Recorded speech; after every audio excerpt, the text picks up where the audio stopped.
A woman vanishes, but not before refusing a simple elevator ride. Welcome to Rust Evidence. I am your host, Silas Wren. This community is amazing. Drop a comment with where you're tuning in from. Your voices make these mysteries unforgettable. Let's begin. It had rained through the night, the kind of light, stubborn drizzle that Paris seemed to specialize in, leaving the streets slick and smelling faintly of damp stone. The river moved sluggishly, a grey ribbon between the quays, and from the open window of his office, Maigret could hear the low, steady hum of the city beginning its day. The trams rattling, the footsteps quick over wet pavement, the occasional burst of conversation from below. He sat at his desk with his pipe unlit between his teeth, not because he had given up smoking, but because he hadn't yet decided whether to light it. His coffee cup was half full and cooling. Across from him, the coat stand wore his heavy overcoat and hat like a patient sentry. There was nothing pressing on his desk that morning, no urgent summons from the Quai des Orfèvres. 2 files lay open, both of them cases as bland and unappetizing as cold porridge. A petty theft in the Rue de Touraine, a domestic dispute that had ended predictably, with bruised egos and no charges. It was, in short, the kind of morning when one could linger in silence without excuse. Janvier had come in briefly, smelling faintly of rain and tobacco, to say he'd be down at the prefecture until noon. Maigret had nodded, said nothing, and watched him go. He was thinking about lunch. Not yet about where, but about whether to eat alone or persuade Madame Maigret to meet him somewhere warm, somewhere with a decent white wine. The telephone rang, its sound oddly loud against the stillness of the room. He let it ring a second time before picking it up. Maigret? The voice was hesitant, almost apologetic. Chief Inspector, it's Concierge Morel from the building in Rue de Chabrol. We have a woman here who... The voice faltered, then resumed with an odd determination. She refuses to take the elevator. Maigret frowned slightly, leaning back in his chair. And that is unusual enough to telephone the police? It's not just that, sir. She's been standing in the lobby for 2 hours. She came in about 8. Won't say who she's here to see. Won't climb the stairs either. Just waiting, watching the lift as if it might bite her. Outside, a bus groaned as it pulled away from the curb. Maigret tapped his pipe stem against the desk blotter. Not because the matter sounded urgent, but because something in the concierge's voice, a certain strained curiosity, made him picture the scene. A quiet lobby, the smell of floor polish, a woman standing without moving, perhaps in a hat still beaded with rain. Very well, he said, reaching for his coat. I'll come and have a look. The rain had lessened to a fine mist by the time he stepped out, the sky the color of unwashed linen. As he walked toward the Rue de Chabrol, he passed cafe windows clouded with steam, the clink of cups and low murmur of morning conversations drifting out. A florist was arranging damp flowers in buckets on the pavement, their colors muted in the gray light. He wasn't expecting trouble. Not yet. What he was expecting, though, was to understand why a woman would wait for hours in a place she wouldn't enter, for someone she wouldn't name, and why she would look at an ordinary elevator as though it might take her somewhere she would never return from. When he reached the building, the concierge was waiting just inside, her hands wringing the edge of her apron. Beyond her, the lobby gleamed with marble tiles and a brass-lettered mailbox cabinet. And there, by the lift's metal door, stood the woman. She was perhaps in her late 30s, her coat neat but modest, her gloves clasped in front of her as if she had been taught never to fidget. Her gaze was fixed on the elevator's indicator dial, as if waiting for a number that would never come. She did not look up when Maigret entered, but he noticed the faint shadows under her eyes, the way her lips pressed together not in defiance, but in endurance. Maigret stood for a moment, simply watching her.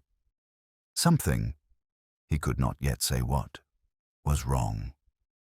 And it wasn't just about an elevator. Maigret did not go to her at once. He asked the concierge for a match. took his time lighting his pipe that was never far from his hand, and let the smoke curl once before he crossed the mosaic floor. The elevator's metal door wore the dull patina of many palms. The indicator needle had settled at the 5th floor and had not moved since he had come in. The lobby smelled faintly of beeswax and damp umbrellas, and somewhere high up a vacuum droned behind a closed door. He stopped a step away from the woman, close enough that she would have to register him, far enough not to corner her. It was a habit with him, as unconscious as the way he breathed. "Madame," he said. Or perhaps it was Mademoiselle. It was hard to tell at a glance. Her ring finger was gloved. "You've chosen a cold place to stand." She didn't start. She turned her face just enough to see him without turning her body from the lift.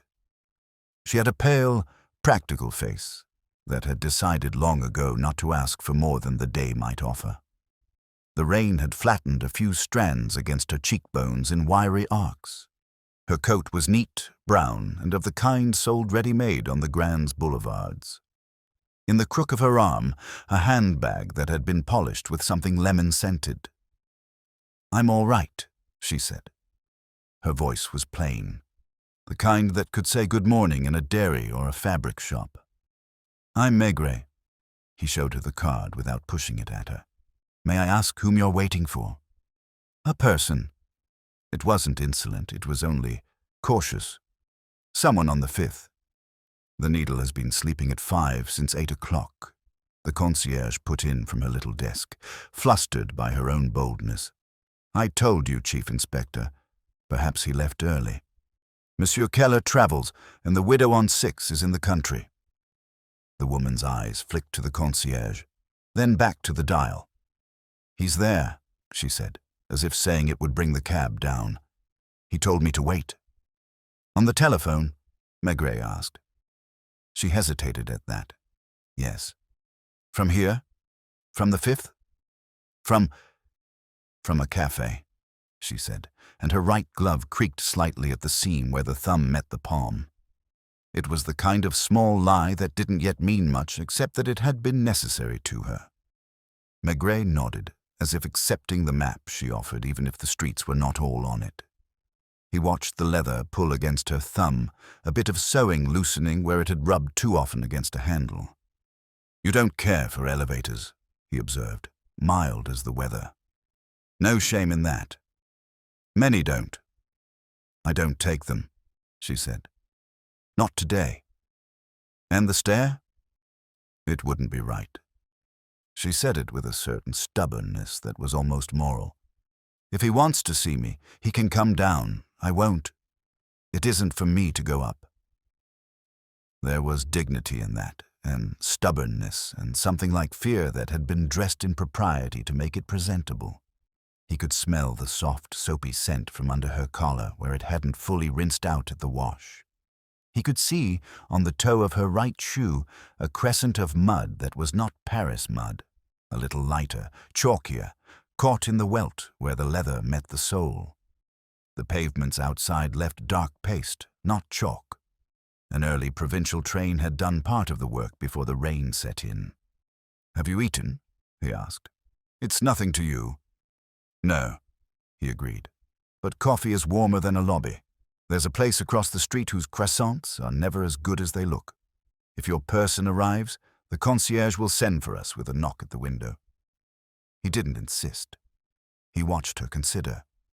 The elevator door reflected them dimly in its metal, two figures in a silent contest with a square of machinery that did not care.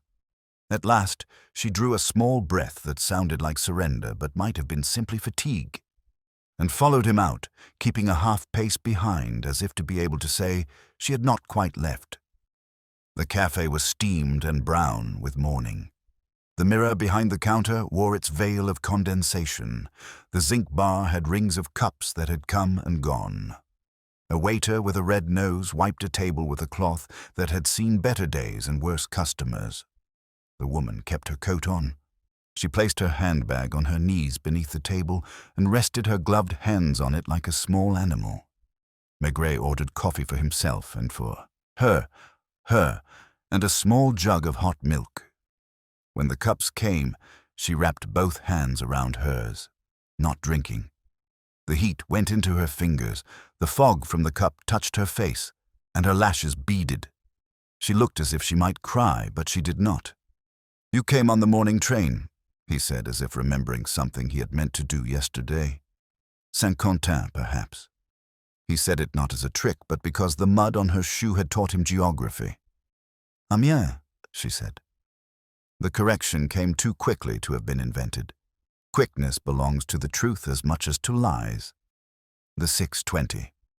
A long way to look at a lift," he said. She tried to smile and didn't. "You have manners for a policeman." "Only when I'm not in a hurry." He avoided questions with names in them. "Did he know you were coming?" "He told me to, last night. He said, 'Come up by the elevator. Don't trouble the concierge. I will be waiting.'" She swallowed, and the swallow had the tightness of humiliation. "I told him I would speak to the concierge. One must speak to the concierge. That is why they are there." And he was no longer waiting at 8. "He will come," she said. But the sentence had lost something while it was being made and did not arrive as intact as she had sent it. Maigret sipped. It was not good coffee, but it was hot. Outside the window, people walked past, hats beaded with moisture, collars up.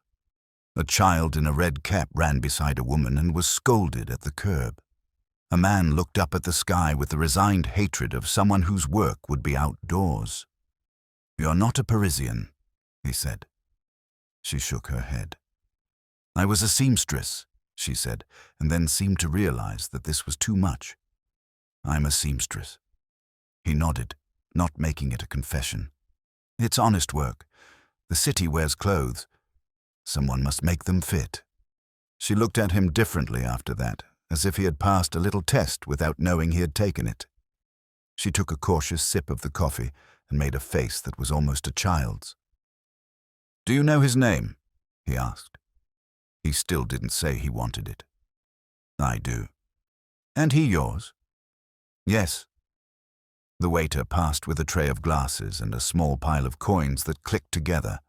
From somewhere deep in the place came the clatter of cutlery being sorted by a bored hand. The morning was becoming day.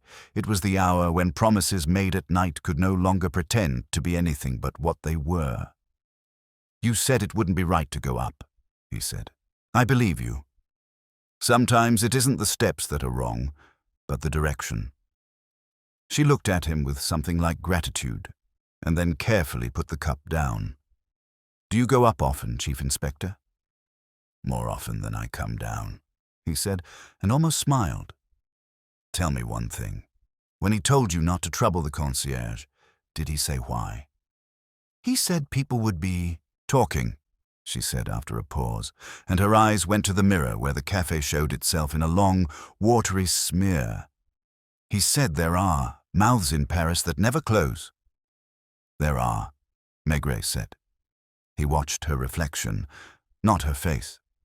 "And what would they say?" She didn't answer that. She lifted her handbag onto the table and undid the clasp.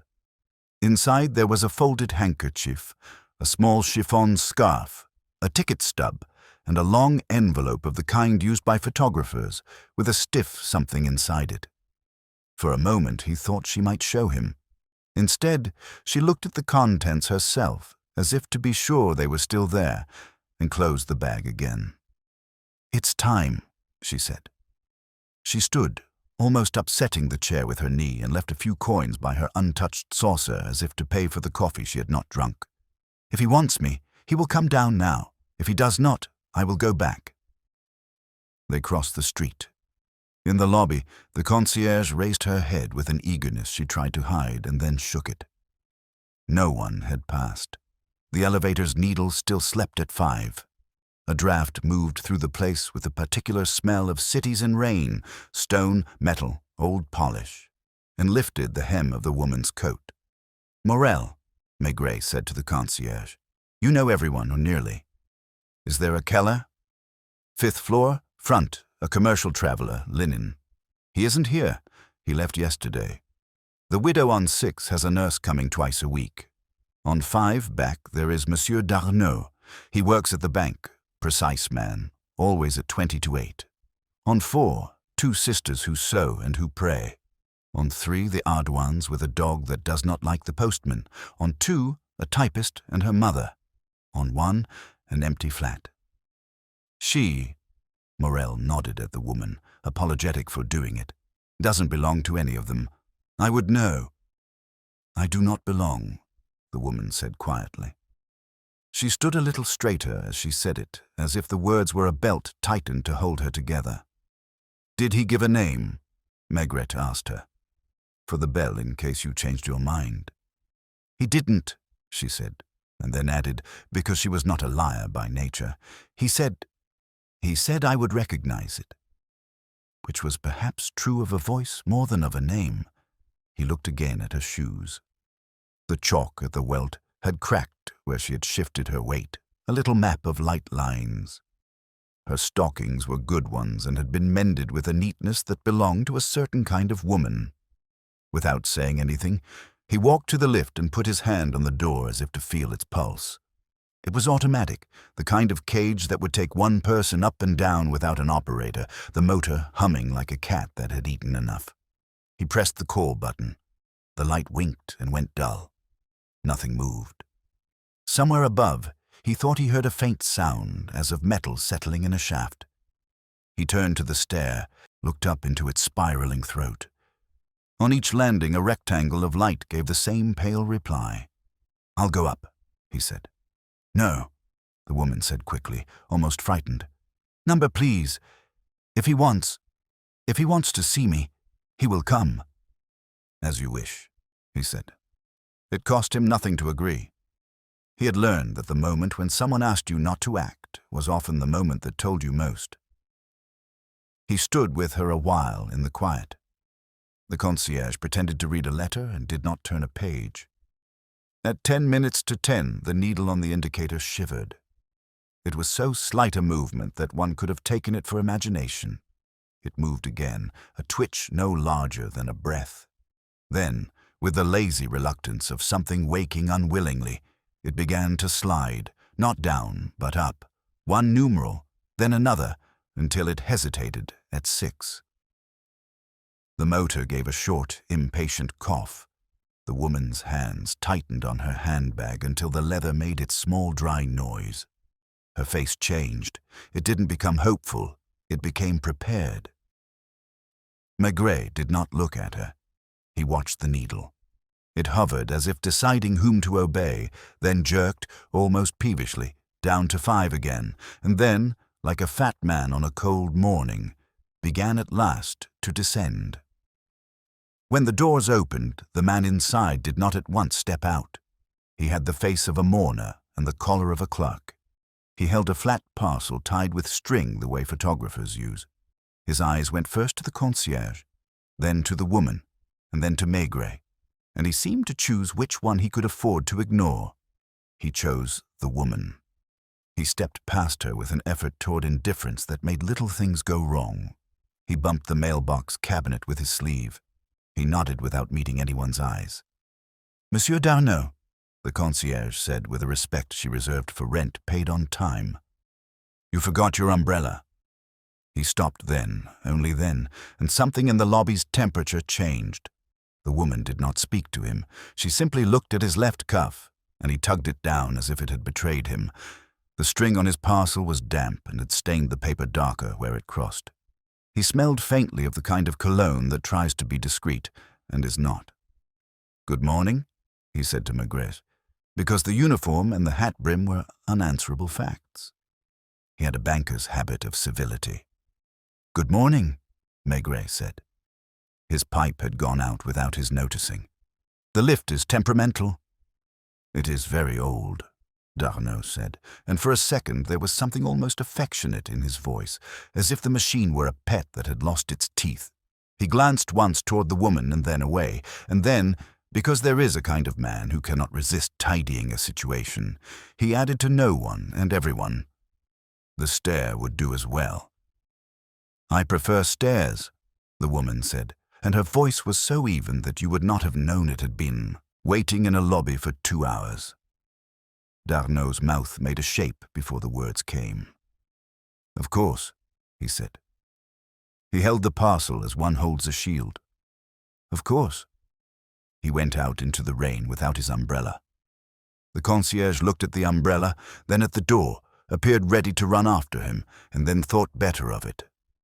The woman's shoulders dropped a fraction, and in that small movement there was not triumph, not defeat, but the end of a held breath. "Shall I call him back?" Morel asked, anxious to serve someone, anyone. "No," the woman said. "If he needs to come down again, he will." Maigret said nothing. He felt, as he sometimes felt at this point in the morning, that something had shifted inside an ordinary day, the way a picture might slide a centimeter in its frame and hang a little crookedly, though you could not say why. He looked again at the indicator, at the needle dozing on the ground floor, at the mirror sheen of the doors, and the print of a thumb that someone had left on the metal. The thumbprint was smudged with a faint, fine, pale dust. Not the dust of coal or stair sweepings. A kind of powder that made a clean oval on grey. The woman saw where he was looking. For a second she closed her eyes, and when she opened them they were steady again. She did not powder her face, but there was powder on the lift, and she would not take the elevator. And a man had come down with a parcel he held like a shield. He lit his pipe again, slowly, as if the action would sharpen the image that had begun to form. Outside, the drizzle had gathered itself and become rain. The city settled into it with that resigned movement it knew so well. He let the thought of the powder sit with him like a taste on the tongue. He did not say it aloud. He only looked at the oval the thumb had left and then rubbed his own finger across the metal beside it, slowly, absently, as if warming his hand. The residue on the steel did not take to his skin as soot would. It was finer, drier. It made no mark on his fingertip. The concierge's cloths would not leave such a delicate ghost. "Madame Morel," he said without turning his head, "do you polish in the mornings?" "Wednesday," she said promptly, glad to have the order of her life noticed. "Always Wednesday before noon. Today I only swept. The boy from the company comes the last Thursday of the month for the lift." "And this is Tuesday," he said, more to himself than to her. The woman heard and didn't ask what day it was. She had the air of someone for whom the calendar had been suspended and only the minutes in a lobby existed. She hadn't moved since D'Arnaud went out. She was looking not at the indicator now, but her own gloves, as if the seams might tell her what would happen next. "I'll go up," he said again, but softer, like an offer that could still be refused. "If he wants to see me, he will come down," she said. The same words as before, but they had changed temperature. They were cooler. He inclined his head a fraction, then turned to the stair. He climbed, as he always climbed, unhurriedly, the hand that was not holding his pipe trailing the rail as if the varnish had information. The steps were damp in places and dry in others, the pattern a map of the morning's comings and goings. On the first landing a bit of thread lay in a curve near the wall, pale blue, the kind that comes on a card with 6 shades. He nudged it aside with the edge of his shoe, as one notes a cloud, but does not comment on weather. On the second, a door stood ajar, and a woman's voice, older, scolding and affectionate at once, could be heard addressing a cat that was not present. On the third, the Ardouin's dog barked once at the footfall, and then remembered him from other mornings and subsided with a groan. He smiled at the animal and at the kind of life that made such things necessary. At the fourth, the air changed. There is a smell that lives where women sew. Ironed cotton, a little starch, the sweet warmth of cloth that has been held in the hands and smoothed 100 times. It came under the door of the sister's flat and into the stair. The door opened before he knocked. A narrow woman in a black cardigan peered at him with the innate suspicion of the truly devout for the merely official. "Chief Inspector," she said, making of the title both a greeting and a warning to her sister within, who put down a hem and folded her hands. They were the kind of sisters who looked alike even where they did not. "I'm disturbing you," he said. It was a statement with an apology folded into it. "You disturb only sinners," the first said, with a glance at the ceiling that could have been meant for the 5th floor or for God. "Do you desire something?" "You hear the lift," he said. "More than most." "We hear all things," she said, not boastfully but as a duty. "There was trouble with it at 5 this morning. It went up and did not come down. The motor spoke and then held its tongue. Men in shirt sleeves will ride them like horses. The boy will break it." "Which boy?" she sniffed. "The clerk. The one who walks like a man who does not wish to be where he is. He comes late on Mondays if there is rain on Sunday. He has a parcel this week. It goes with him and returns with him as if he had married it." "Bank," she said, and let the word sit in her mouth as if it had a taste she did not like. He nodded toward the landing above. "Did you hear anything else?" The second sister, who had not spoken, now did. "A woman," she said. "In the night." "At what hour?" "After 11. The lift said so. It is honest. It tells the truth with a little grunt. It stopped at 5. We heard it close as if it did not want to. Then there were feet. One pair, then another, later." She frowned, excavating the sound in her memory. The first was soft. The second were a man, going the wrong way. "Down at 1 in the morning. That is not decent." "Voices?" The sisters exchanged a look. "We pray after 10, the first said, as if to explain any failure. There was only a cough, and a door that did not want to be shut and then was shut anyway. "Thank you," he said. They watched him go as if he were taking something with him they hoped to have back. On the 5th, the air was different again. Starch, yes, but also the faint acid sweetness of developer that lingers long after a photograph has been dried. The kind of smell that people do not notice if they have lived with it and cannot get out of the curtains if they have not. The corridor was narrow, lit by a lamp that hummed to itself. Keller's door had the brass that commercial travelers polish with their sleeves out of pride. A small business card was thrust between jamb and wood. Studio Luminaire, Portraits and Occasions, Rue d'Hauteville. He put a pipe stem to the card and lifted it enough to read the telephone number. He did not take it. At the back, Darnau's door had a fanlight with frosted glass. Behind it, no shadow moved. The smell of cologne was louder here. On the lift's outer door, at the height of an average hand, another pale oval lay. The same dryness, the same lack of smear. He looked at his own fingers and the small dryness on them that came not from powder, but from time. He pushed the stair window open with his hip. The rain had decided to be rain. The city below shone dully. A woman in a yellow scarf walked fast under an awning. He stood, breathing the damp air, and listened. The building spoke to him in the way such buildings do when one is still enough. A pipe somewhere singing a thin, metallic song, a toilet flushing 2 floors down, the faintest creak as a board accepted a foot that did not want to be heard. Then silence again. He did not knock on Darnau's door. There are doors one does not knock on too early, unless one wishes to break more than a morning. He turned and went down, pausing at the 4th to nod to the sisters through the glass. They stared back and did not move. At the 3rd, the dog had changed its mind about him and gave 2 half-hearted barks. On the 2nd, a cat had appeared at last where the voice had been and looked at him with the one eye of cats that says, "Why are you here?" In the lobby, the woman had not left. She had changed in the small way people change when they have decided something and are waiting only for the courage to say so.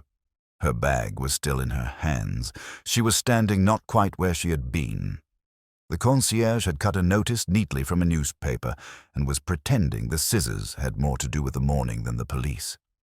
"He didn't take his umbrella," Maigret said, as if remarking on the weather. "He will get wet," she said. "It may be good for him," he said, and then, because it was time for one thing to be asked plainly, "Your name?" She considered, refusing him and decided against it. "Vasseur," she said. "Hélène," he said it once, to fit it into his mouth. "Madame Vasseur?" She hesitated. "Mademoiselle," she said. The word was a small relief, not a boast. He nodded. "Amiens?" "Yes."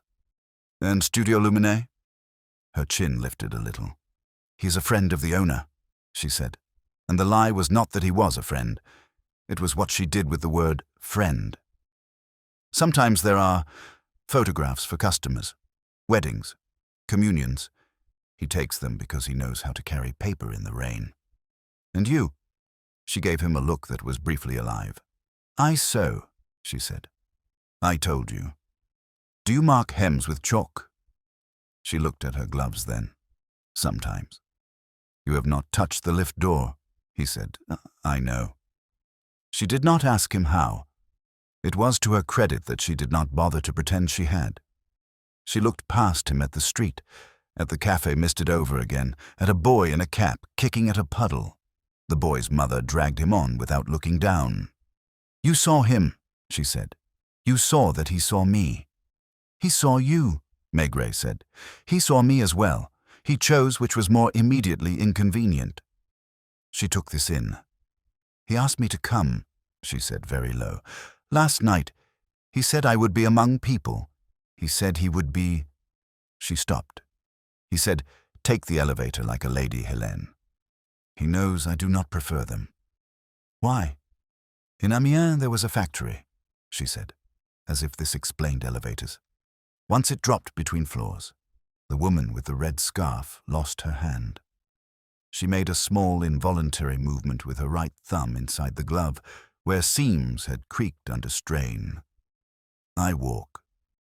He did not tell her that Paris elevators were safer than factories. He had no interest in saving elevators. She touched the clasp of her bag. "I brought him what he asked for," she said, "and what I was to take away. He said it would not be heavy. He said a man should not keep such things where people speak." "What is heavy," Maigret said, "is rarely measured in kilos." She opened the bag and took out the long envelope at last. It had the same studio's name stamped on it in purple. Inside he could see the edges of matted prints, cream against cream, and something stiffer wrapped in brown paper. She did not hand it to him. She only held it up as if asking him to tell her what to do. "If I take it from you now," he said, "the morning will become a different kind of day. If you keep it, it remains what it is until someone decides otherwise." "Which do you prefer?" she thought. He could see her doing it the way one sees a seamstress measure a hem with her eye. A little to the left, a little down. At last, she slid the envelope back into the bag and closed the clasp with a click that sounded louder than it was. "I am not a thief," she said. "No," he said, "but sometimes we carry things we do not want without knowing who put them in our hands." The concierge, who could not bear not to be part of a conversation that took place in her lobby, cleared her throat. "Studio Luminé," she said, looking at the card he had not taken from Keller's door and pretending she had not got it from there. "They did the portrait of Madame Ardouin's dog. It looks worse than the dog." Maigret said, "Do they come here often?" "Once, with a big camera," she said, "for a baby on the second." The baby cried. The mother wanted the crying. "It is honest," she said. "People are strange." He looked at Hélène Vasseur. "Do you wish to go back to Amiens?" She closed her eyes for a second as if to see the station. "If I go back now," she said, "I will still have to come again. I would like it to be once." He nodded. The indicator needle, bored by their patience, ticked to one and then back to ground, as if to remind them that it could move when it chose. He put a handkerchief on the brass rail of the stair and adjusted it an inch. It was the sort of movement that made sense only to him. "When he returns," he said, meaning the man who had chosen the rain over an umbrella, "he will not want to meet you here. He will want a place that does not remember. He will think of the cafe and then think of the mirror in the cafe. He will think of the street and the concierge's eyes. He will choose upstairs. If you will not go up, it will be someone else who goes in your place. or the envelope will go without you." She looked at the lift with the scorn people reserve for objects that have changed the shape of their lives. "I will wait," she said, "until noon. Then I will go to Rue de Hauteville. I will give the envelope to the owner." "That would be something," he said. "Before noon, let me be the one to go upstairs." She looked as if to protest and then didn't. "If he is there," she said, "do not—" She stopped. The sentence did not know how to end without confessing something she did not intend to confess. "I will not," he said, accepting a promise she had not asked for. He turned toward the stair again. As he did, the street door opened on a gust of rain and a shape that brought with it the smell of wool and wet paper. It was not Darnaud. It was a young man with a cap too large for him and a satchel stained with chemicals, with the purple of the studio stamped on the flap. He held the satchel the way people hold bread when they are late for dinner. "Studio Luminette," he announced to the room, needlessly, and his gaze went not to the concierge, but to the lift as if it were a friend he trusted more than people. Then he saw Hélène Vasseur, and his mouth opened and closed, and in that tiny movement there was more information than in any address book. He stood very still, a rabbit measuring the hedge and the dog. Maigret did not ask him a question. He blew on his pipe and made of the smoke a small wall between the boy and panic. Outside, the rain went on, saying what rain always says in Paris, that whatever one intends to hide, the sky knows already. The boy stood in the doorway, as if unsure whether he had entered the right building, his fingers tightening on the satchel strap until the knuckles paled. The water had beaded along the edge of the brim of his cap. One drop slid down, caught in the line of his jaw, and fell. His eyes darted once toward Hélène, then to Maigret, and then down to the mosaic floor as though that was safer to look at. "You're early," the concierge said, in the tone of someone who liked to keep schedules as neat as the slots in her mailbox cabinet. "The lift's not been to 5 in an hour." "I have to leave again," the boy said quickly, his voice thin with haste. "Monsieur Luminet needs this delivered before—" He broke off as if he had already said too much, shifting the satchel on his hip. Maigret regarded him without moving from where he stood, pipe in one hand, the other resting loosely in his coat pocket. "Before what?" he asked, not sharply, only as though they were already in the middle of a conversation. The boy swallowed. "Before lunch," he said finally, with the stubbornness of someone who knows the answer isn't good enough but can't offer another. "It's nothing to do with—" He flicked a glance toward Hélène again and cut himself off. She stood utterly still, her bag clutched before her, the envelope within as much a weight now as if it had been lead. Her eyes were on the satchel, not the boy, and Maigret noticed the minute tightening of her mouth. Recognition, perhaps, or a calculation she had no wish to share. "Studio work?" Maigret asked. "Yes," the boy said too quickly. "Prints." For a customer in the 9th, Maigret tapped his pipe stem against the edge of his palm, letting the sound settle in the lobby. "5th floor, back flat?" The boy hesitated just long enough to confirm it. "Sometimes," he said, shrugging a shoulder, as though trying to blur the shape of the truth. "They send me where I'm needed." "And today you're needed where?" The boy's fingers flexed on the strap again. "Rue de Londres," he said, picking the name out of the air as if from a list. "A wedding." The concierge sniffed. "Nobody marries on a Tuesday morning unless there's trouble," she said, not without satisfaction. The boy half smiled at that, but it didn't reach his eyes. "Monsieur Luminet says the customer insists." Maigret stepped closer, slowly, until the boy had to lift his head. "When did you last see Monsieur Darnaud?" A pause. Then, "This morning." Briefly. "Where?" The boy's throat worked. "At the studio," he said, and there was a faint quaver in the sentence, as though the words had been stitched together too quickly and might come apart under strain. "He was talking to Monsieur Luminet about something to do with enlargements.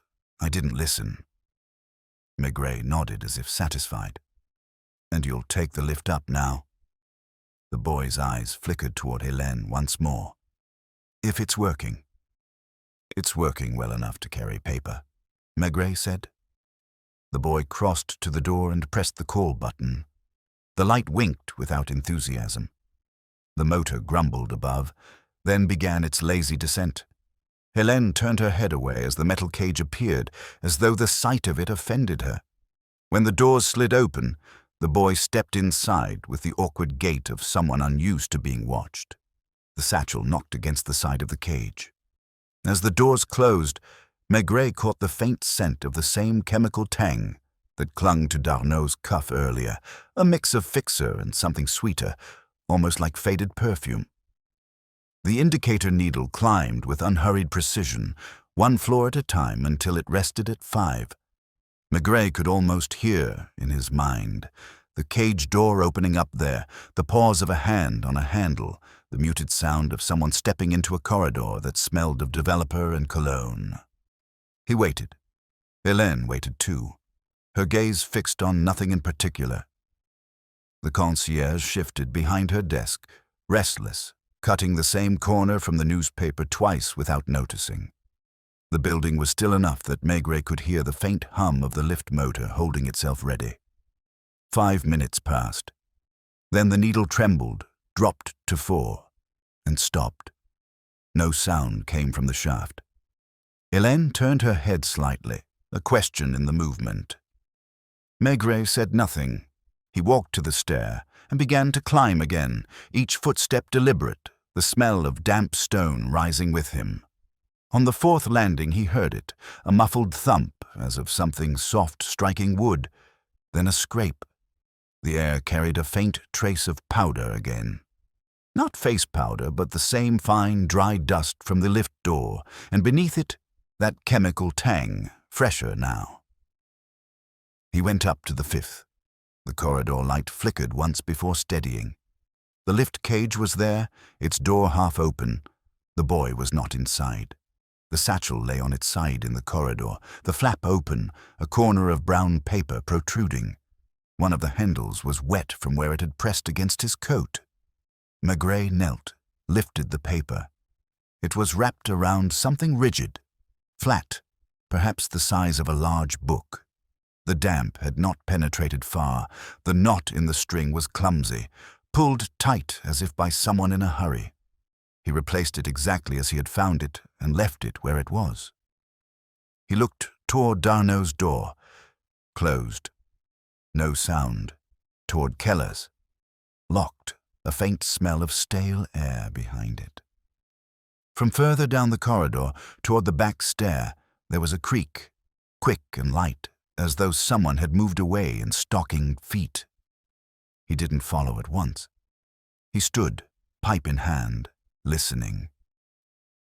The sound didn't come again. When he went down to the lobby, the satchel was with him. He placed it on the concierge's counter. "If the boy comes down, tell him it's here," he said. "Did you find him?" she asked. "No," Maigret said. "Not yet." Helene's eyes went to the satchel. "It's not mine," she said quietly. "No," he agreed, "but it may have something to do with yours." He nodded at her bag. She hesitated, then shook her head. "If I open it here, it will be for everyone to see." "That may not be the worst thing," he said. "Sometimes the safest place for a thing is where all eyes are on it." The rain against the glass was steady now, a curtain behind which the street moved in softened shapes. A delivery cart rattled past, the horse's hooves sharp on the wet stones. The lift motor started again, somewhere above them. The needle jumped to 3, then descended. When the doors opened, the boy stepped out. His cap was in his hand now, his hair damp with sweat, though the climb had been mechanical. "You forgot your satchel," Maigret said. The boy froze, eyes flicking from the bag to Maigret's face. Yes, I meant to." He stopped, took a step forward, then another, and lifted the satchel with both hands. His fingers trembled slightly. "You went to 5. Maigret asked. Yes. Delivered your package? Yes, the boy said again, and his gaze skittered toward Helene before dropping to the floor. Then why is it still here? Maigret asked, tapping the brown paper parcel still visible under the flap. The boy's mouth opened, closed, opened again. That's not, he said to bring it back, that the customer had changed his mind. Customers change their minds often? Sometimes, the boy mumbled, if it's not what they expected. Maigret regarded him for a long moment, then nodded. Perhaps. The boy's relief was visible in the set of his shoulders as he turned toward the door. But Maigret said, You'll wait here a moment. The boy stopped, clutching the satchel as though it were a lifeline. Helene had not moved, but her eyes were on him now, steady and searching. Whatever lay between them was not casual acquaintance. There was history there, or at least a shared errand neither wished to name. The concierge fussed with the newspaper again, pretending not to listen. The rain's rhythm filled the pause. Finally, Maigret said, I think we'll all go to Rue d'Hauteville together. You, Mademoiselle Vasseur, and I. And perhaps when we get there, we'll find out what it is that doesn't care to ride in elevators. The boy's face drained of color. Helene looked at the lift, then away, as though weighing the cost of whatever would come next. Maigret didn't press them. He knew that the walk through the rain to the studio would do the work for him. In silence, people thought. And in thinking, they often told you what you needed without realizing they'd spoken at all. He took his coat from the stand, settled his hat, and pushed the door open. The wet air rolled in, cool and heavy with the smell of the Seine. Without a word, the three of them stepped out into the street, the rain closing behind them like a curtain on a scene that was not yet finished. They walked without speaking, the boy half a step ahead because he knew the way and because, with the satchel pulled close against him, he seemed to think that forward motion could keep questions from catching him. The rain made everything modest. Hats pressed lower, voices shorter, shoes more careful. Helene kept to Maigret's pace as if it were a railing. Her bag held the same as in the lobby, the long envelope flat beneath the flap as if it might creak if bent. Once, at a crossing, she hesitated because a tram bell sounded somewhere out of sight, and the memory of machinery made her draw back, but the tram went along another street, and the three of them went on. Rue d'Hauteville smelled of wet cardboard and the metallic breath that comes from shop shutters closed on damp. Studio Luminaire had a glass door with gilt lettering and a display of portraits. Brides with eyes that had been persuaded to believe in mornings, children arranged like fruit, a man in uniform whose face had been softened by the retoucher until his jaw could not quite bite. Behind the glass, the air was warmer and had the sweetness of old starch under the sharper tang of fixer. Bells tied somewhere to the door gave a tired jingle as they entered. The front room was part waiting room, part shop. A tall mirror leaned against the wall, and in front of it a chair with arms for hands to clutch while collars were straightened. On the counter lay an open ledger with ruled lines that promised a kind of order. A woman in a blouse too tight at the buttons looked up from a stack of proofs and then looked again at Maigret's hat and rearranged her face into welcome. "Good morning. Appointments are—" "We're not here for an appointment," Maigret said. He took off his hat, but did not trouble to shake the rain from it. "We're here to see Monsieur Luminet." The woman's eyes went to the satchel as if it had spoken, then to the boy. "Luc, you were to—" "I will," the boy said too quickly. "In a moment." The woman's mouth thinned. "Monsieur Luminet is with a client." She let the word rest on the air like a lace cloth that might hide any number of stains. "If you would wait—" "We will," Maigret said. He did not choose the front chairs. He wandered instead to the wall where the samples hung, his pipe between his fingers unlit, his attention wandering the way of a man who is not paying attention and in that way hears everything. In the glass, he could watch the woman and the boy and Helene, who had not sat either. She stood with the straight-backed patience of someone accustomed to fitting herself into other people's schedules. There was a sound from further in. The faint thud of something heavy set down softly, not to disturb. A voice, a man's, low and agreeable.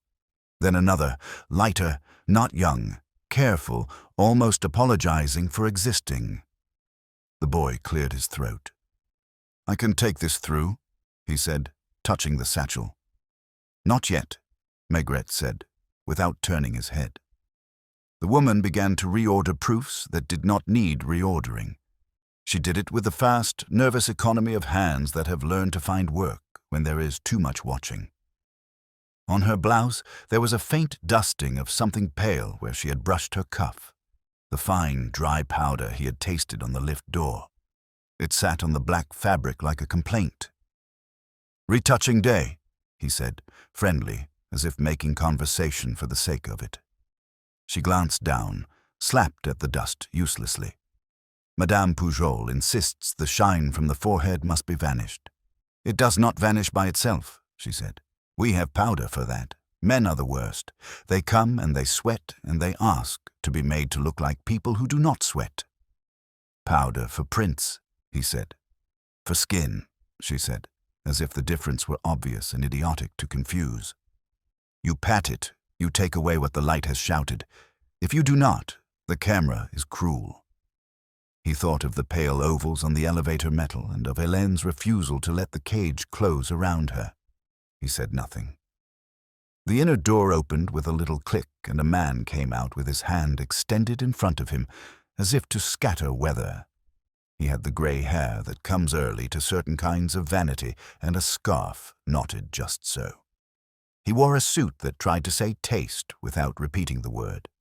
The agreeable voice belonged to him. "Monsieur Luminet," he said, making his name a greeting. "Can I be of—" He saw Maigret's hat in the glass and finished the sentence differently. "Assistance." "In a moment," Maigret said. He nodded toward the inner room. "Your client? We can wait." Luminet's smile stayed where it was, but the muscles behind it shifted. "She will be done when she is done," he said with a careful gallantry. "May I ask in the meantime?" "In the meantime," Maigret said, "your boy has something he was to deliver before lunch and bring back after he delivered it." The boy made a small sound. The woman at the counter found her pen and did not find any ink in it and shook it above the ledger, her wrist flicking the way wrists do when they want to shake time out of a thing. Luminet glanced at the satchel and then at Hélène. If his face changed, it did so inside, where only he could see. "Ah," he said. "Ah, yes. Mademoiselle Vasseur."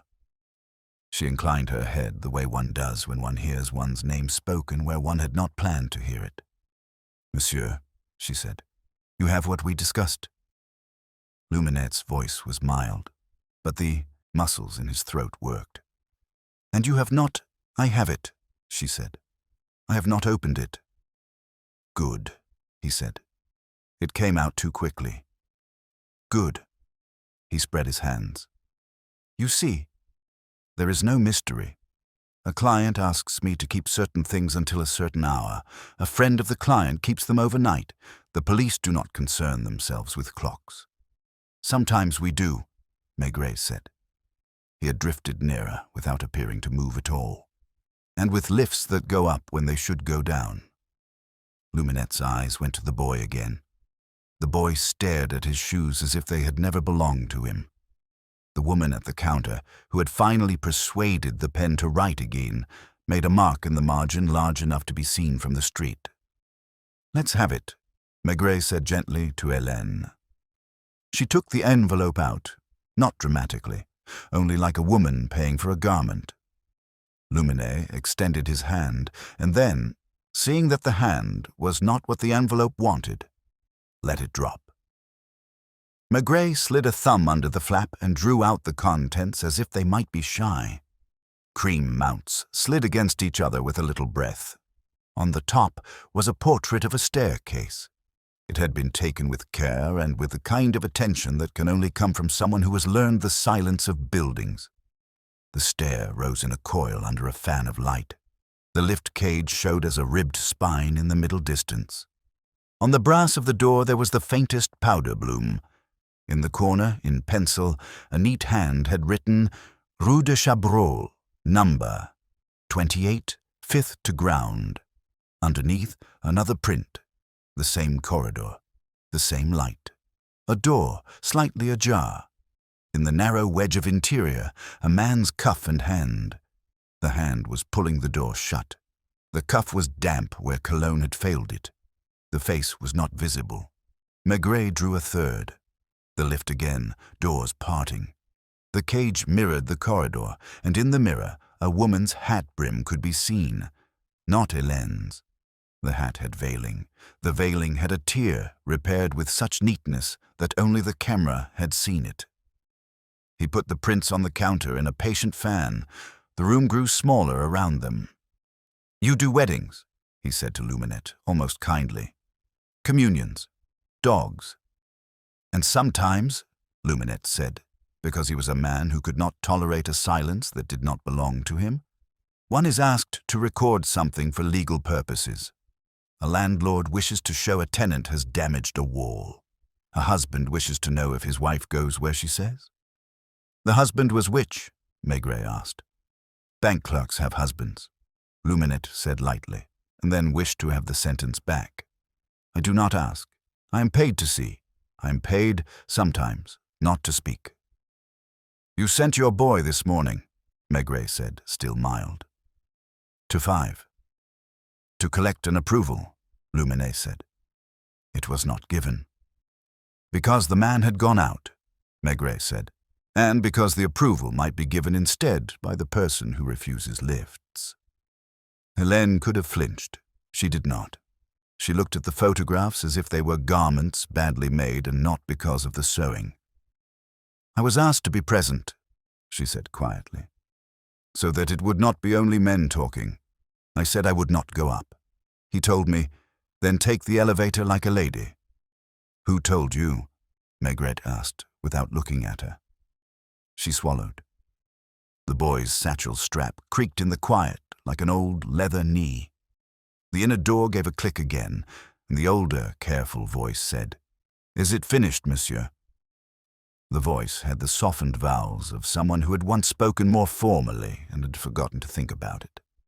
A woman stepped into the doorway with a veil raised to her hairline and powder on the bridge of her nose, where someone had touched her lightly with a puff. Her coat was good and too warm for the weather.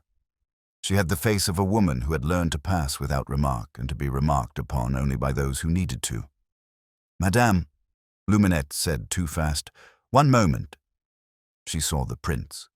She saw the lift cage opening like a mouth in grey paper, and the edge of a door and a man's damp cuff, and she made a small sound that was not surprise and not outrage, but weariness.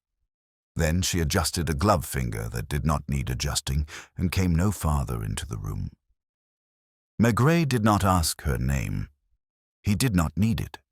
Her gaze slid to Hélène as if to say, "You and I have been made tools of the same piece of wood." Then to the boy, whom she did not see at all. Then to Luminette, whom she saw too much. "Hélène," she said, almost under her breath.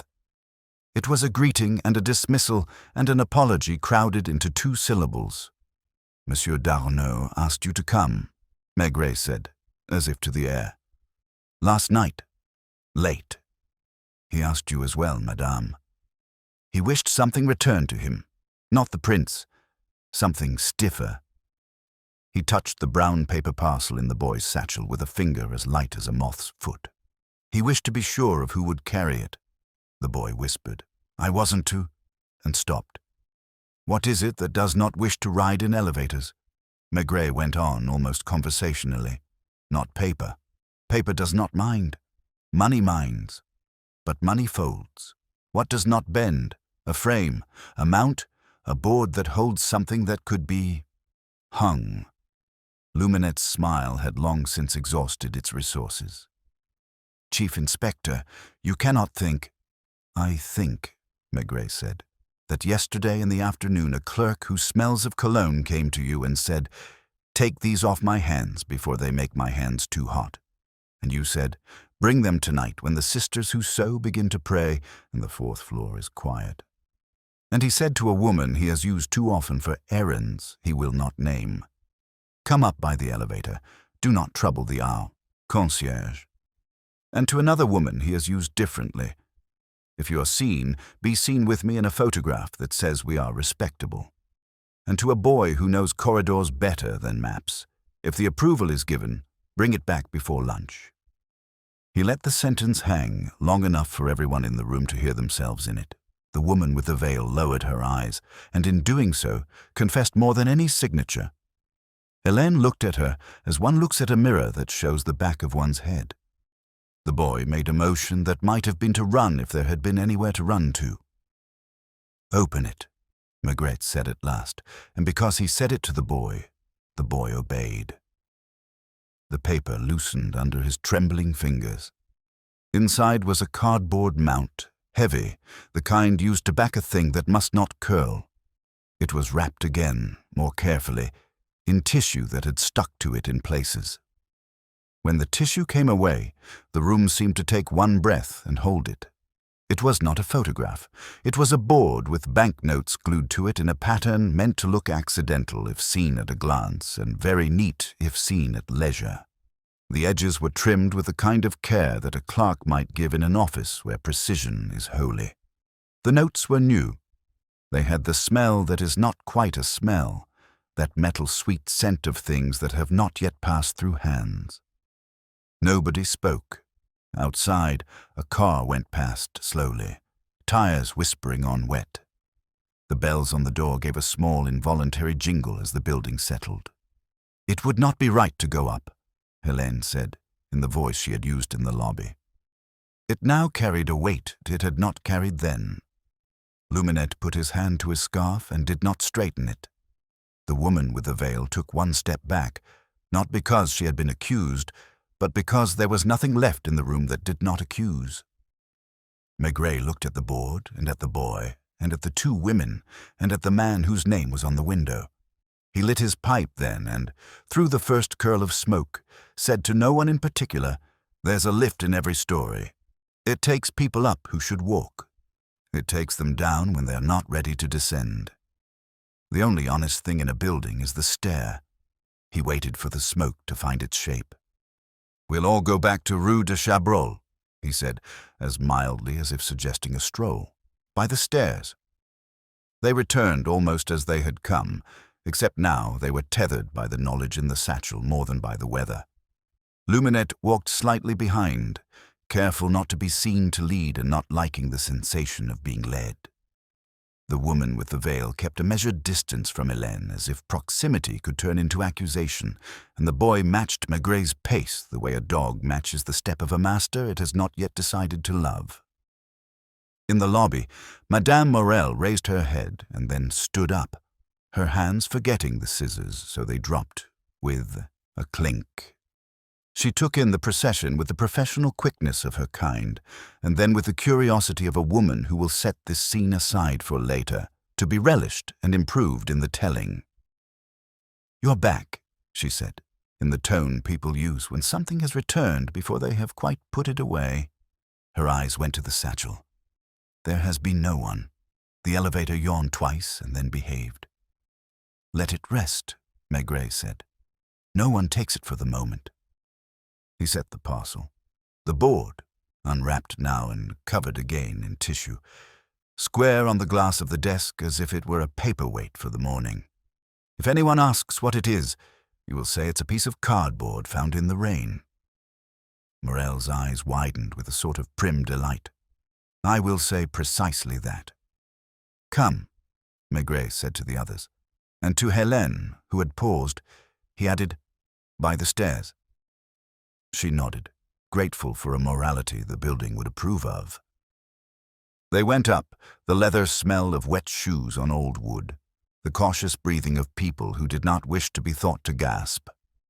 On the fourth landing, the door of the sisters opened of its own accord, or perhaps it seemed so because one always knew it would. They stood there with the identical expression of women who had never enjoyed being right. Now we shall see, the first said. not unkindly, and folded her hands as if to show she would not interfere with the work of the state and of heaven. On the fifth, the corridor felt narrower than before, as if the walls had leaned in to listen. The smell of chemicals was stronger. Something had been opened, or perhaps only fear made it sharper. Maigret tapped with a finger on Darnaux's door, a knock as polite as a visiting cousin. There was no answer. He waited long enough to hear the building say it again. Then he knocked once more and stepped a little aside, as if making room for someone else's shadow to approach. "Hélène," he said softly. She understood. She was not a woman who liked to be used, but she knew the weight that certain voices have on certain doors. She stood close without touching the wood and said, in a voice that would have been shameful if it had been loud, "It's me." For a moment, there was nothing. Then the faintest catch of a breath within, a small sound like someone rubbing his forehead with his palm. The lock turned once, twice, then stopped as if the hand that turned it had remembered something it had meant to forget. When the door opened, it opened just wide enough to show the man who had left his umbrella down below. He was still damp at the temples. The wet had made a dark line at the edge of his collar. Without his umbrella, he had acquired an air of having run from something, though he might only have run from the rain. "Mademoiselle," he said, and in that one word there was every degree of pleading and rebuke he had practiced on her in small economies of the past. Then he saw the others, and his face altered without changing.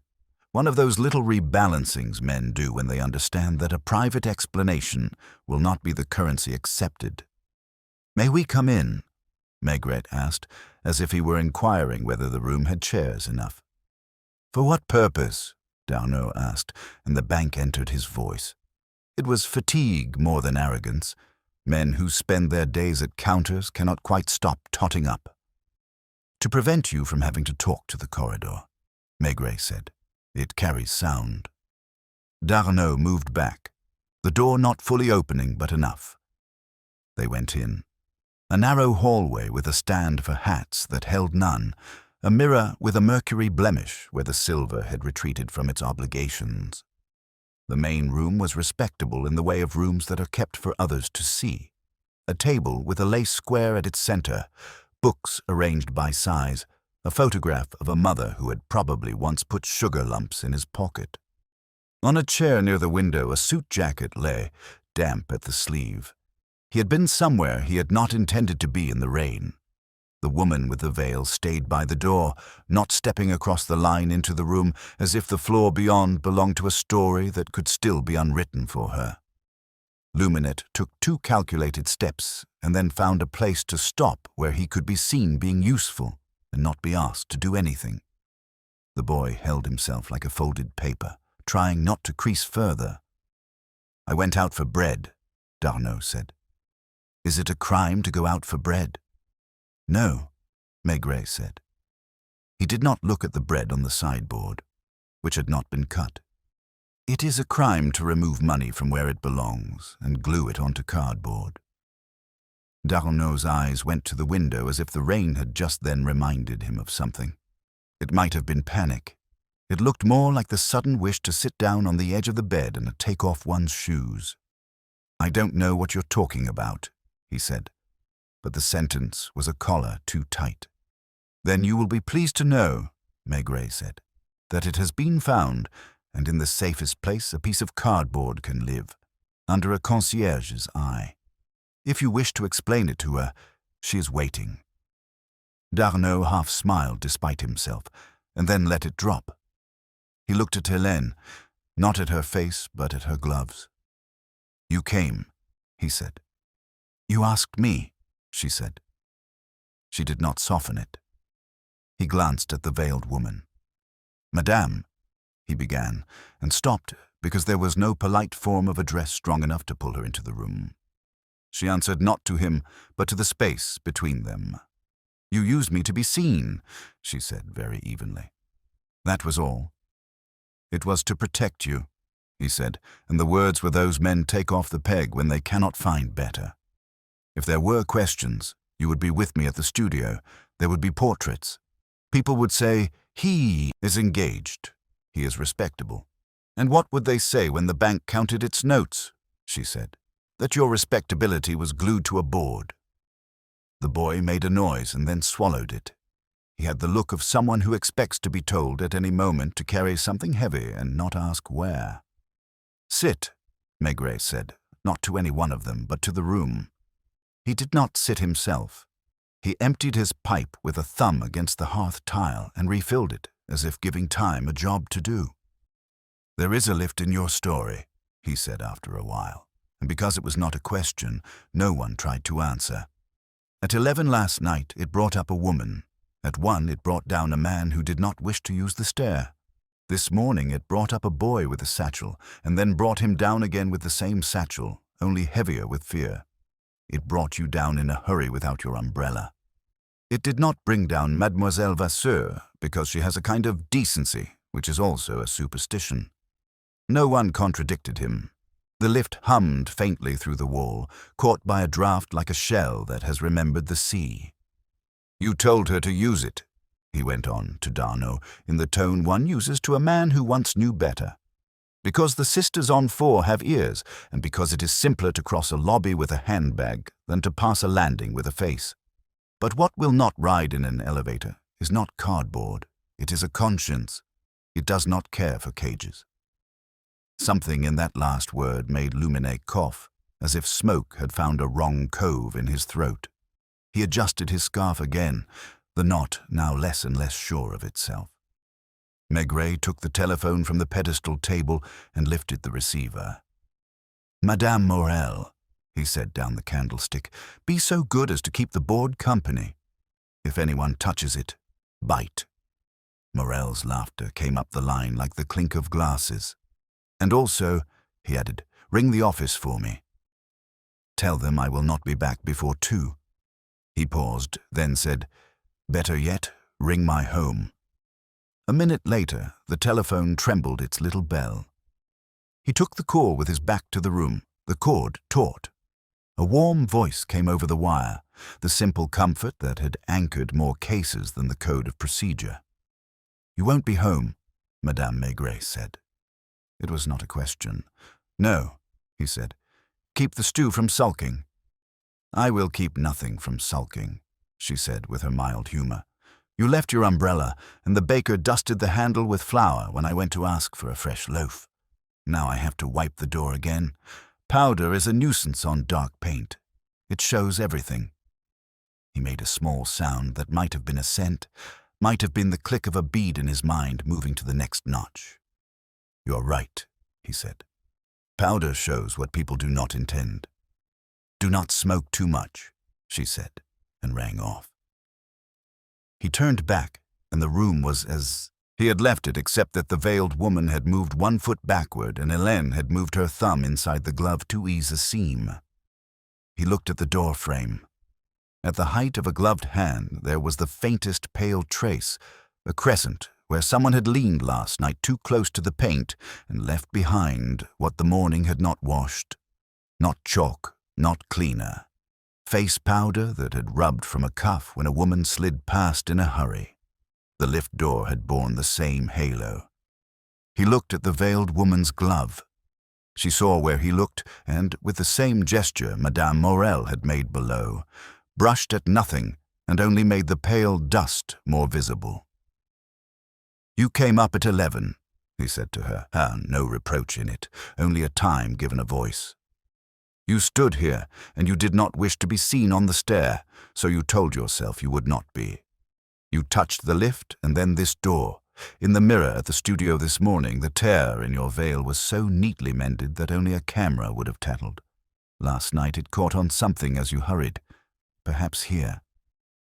She did not ask him how he knew it. She said after a beat, I did not know what he had asked me to be part of. No, Maigret said. You knew only what you wished to escape being part of. Darnaud moved at that, a small step that made the floor creak. She has nothing to do with it, he said. It is mine. What is yours? Maigret asked.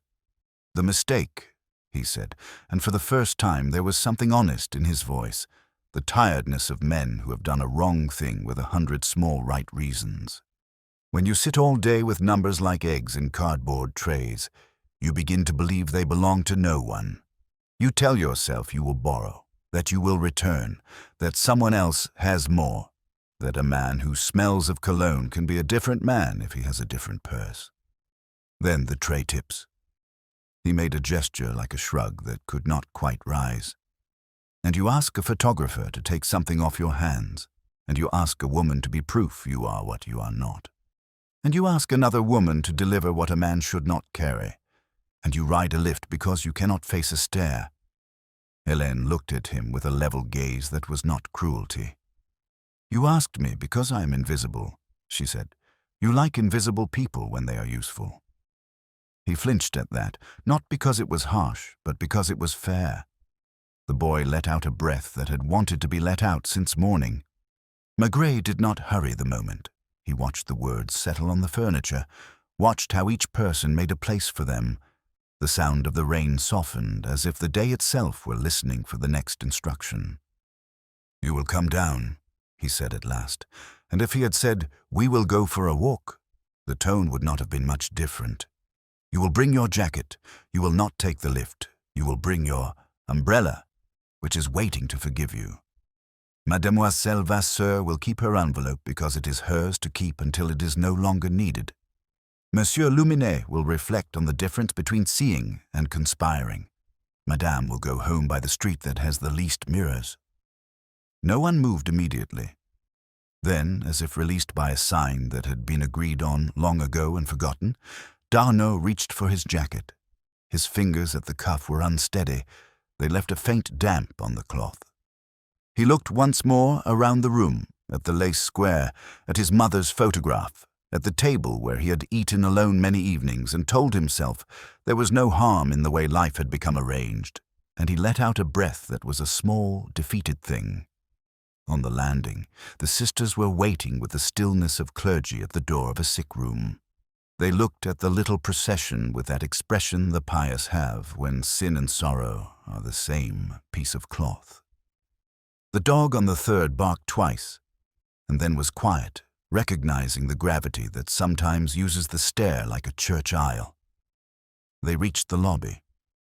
The board lay under the concierge's eye like a dumb witness. Morel did not touch it. She had the quick, sympathetic glance that women give men when they are being led somewhere they do not want to go and cannot avoid.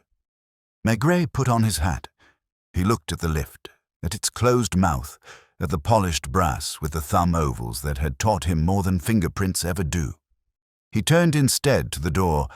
The rain had begun to slacken, the city shaking itself like a dog after a bath. "After you," he said to Darnaud.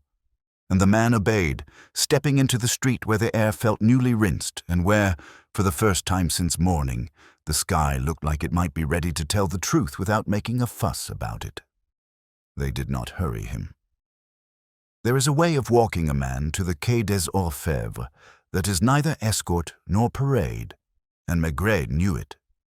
He kept a half pace at Darnaud's shoulder, letting the city do the talking.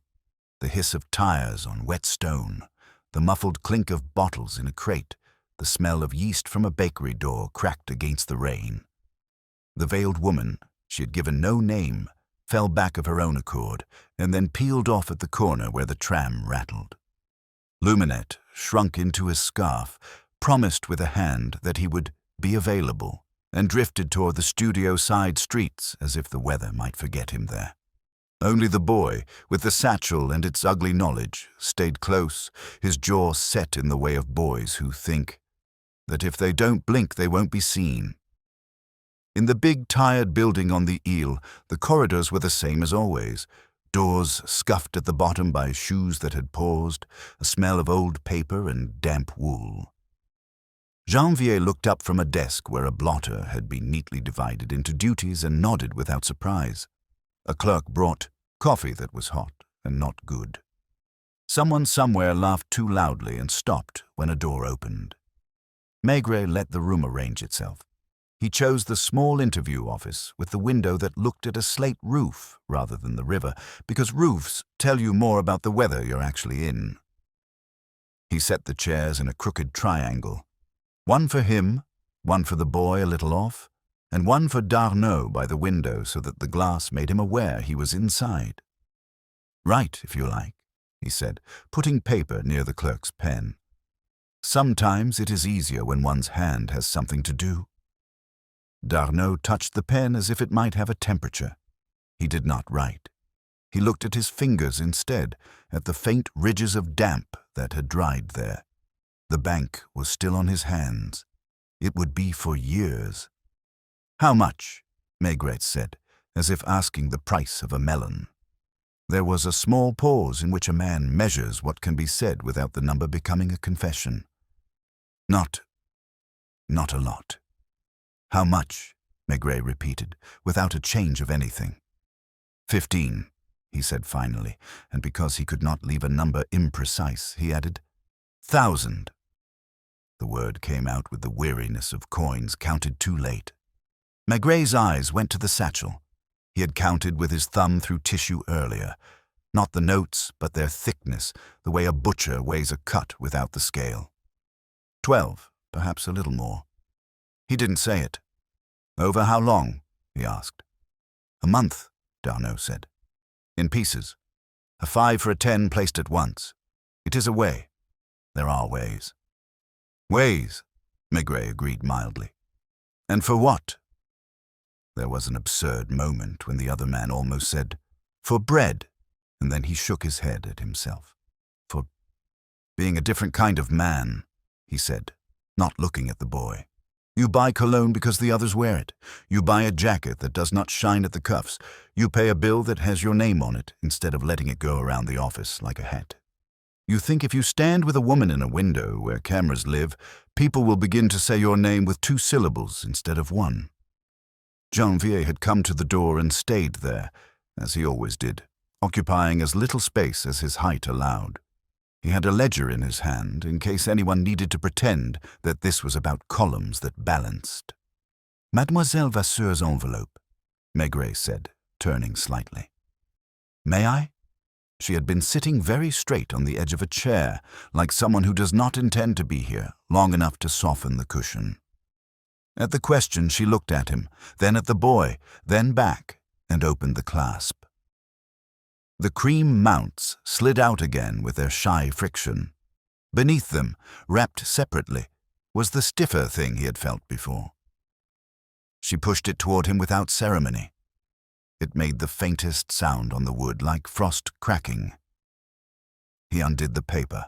Not a board this time, not money pretending to be a sandwich of cardboard. A glass plate, heavy, the negative carrier used when the studio was feeling dignified. The image sat there in its ghostly reverse. The corridor on Rue de Chabrol, the lift's ribs like a skeleton, the slice of door with a damp cuff, a hat brim with a little tear in the veil, bright as a bolt of lightning when the world is turned inside out. In the corner, that neat pencil again. 23 hours, 10. Someone in Luminette's house had a clock that counted truths. "Why you?" he asked Hélène, not unkindly. "To carry this." "Because I would not ask what it was," she said. "He said I would only be lending my bag the use of its clasp. I could do that. It is not difficult." "Who asked you?" She looked at the plate as if it might answer for her. "Monsieur Luminet telephoned," she said after a moment. "He said a customer's husband wanted a set to be moved to another address at noon. He asked me to come to Rue de Chabrol first. He said there would be a message." In the lift, Janvier murmured, the corner of his mouth turning down with his quiet disgust for the city's small meannesses. Maigret slid the glass back into its paper and then into the envelope. "You see, monsieur," he said to Darnaud, "you are economical. You have made one errand carry 2 secrets." The boy shifted. His fingers were stained in the delicate way of hands that have lived near chemicals. No black, only a faint, permanent dusk between whirls. He looked not at the men, but at Hélène, as if wanting something from her. Absolution or permission, he would not have known which. "What did you do with the other 3? Maigret asked. conversational as weather. Thousands. A board was 12. Your figure was 15. A clerk knows his sums. Darnaud's eyes went flat, the way pond water looks when a breeze gives up. They are miscounted, he said. It was the lie men tell themselves when the drawer comes up short. Perhaps, Maigret said. Perhaps they are in a pocket where you forgot to find them, and they will turn up when your jacket goes to the cleaner. The boy made a sound he tried to turn into a cough. Luke, Maigret said gently, as if he were reminding him of his first name because boys sometimes forget they have them. The boy looked at him and at once looked down. I didn't, he said, which was not an answer to the question that had not been asked. The satchel strap creaked thinner now, as if it had been worn more since morning than in many weeks. From the hallway came a careful, hesitant tap. The veiled woman stood just inside the threshold, hat in her hands now, veil lifted. Without the netting, her face was the kind that upholsterers like. It took smoothing well. I thought, she said, and then found a different sentence. May I take a cab from downstairs? I have a fitting at 3. Maigret's eyes went to her glove. The pale, dust from the door frame still clung near the wrist where she had brushed at it and only made it clearer. Of course, he said. You are not arrested for being used. It happens. Choose a street without mirrors today. He told Janvier with a small movement to see that she reached the street without trouble. Janvier, who understood gestures like a servant understands the angle of a hand at a dinner table, disappeared without sound. The room felt bigger when she had gone, though nothing had moved. He took out his pipe and did not light it. Monsieur Luminet will come when it suits him, he said, as if Luminet were a well that knew when rain would be needed. In the meantime, we will stop counting. No, the boy said suddenly, and then startled at himself for having said it. It was the kind of outburst that comes from keeping one word too long in the mouth. Number, I mean, the 3. He swallowed. He cut them.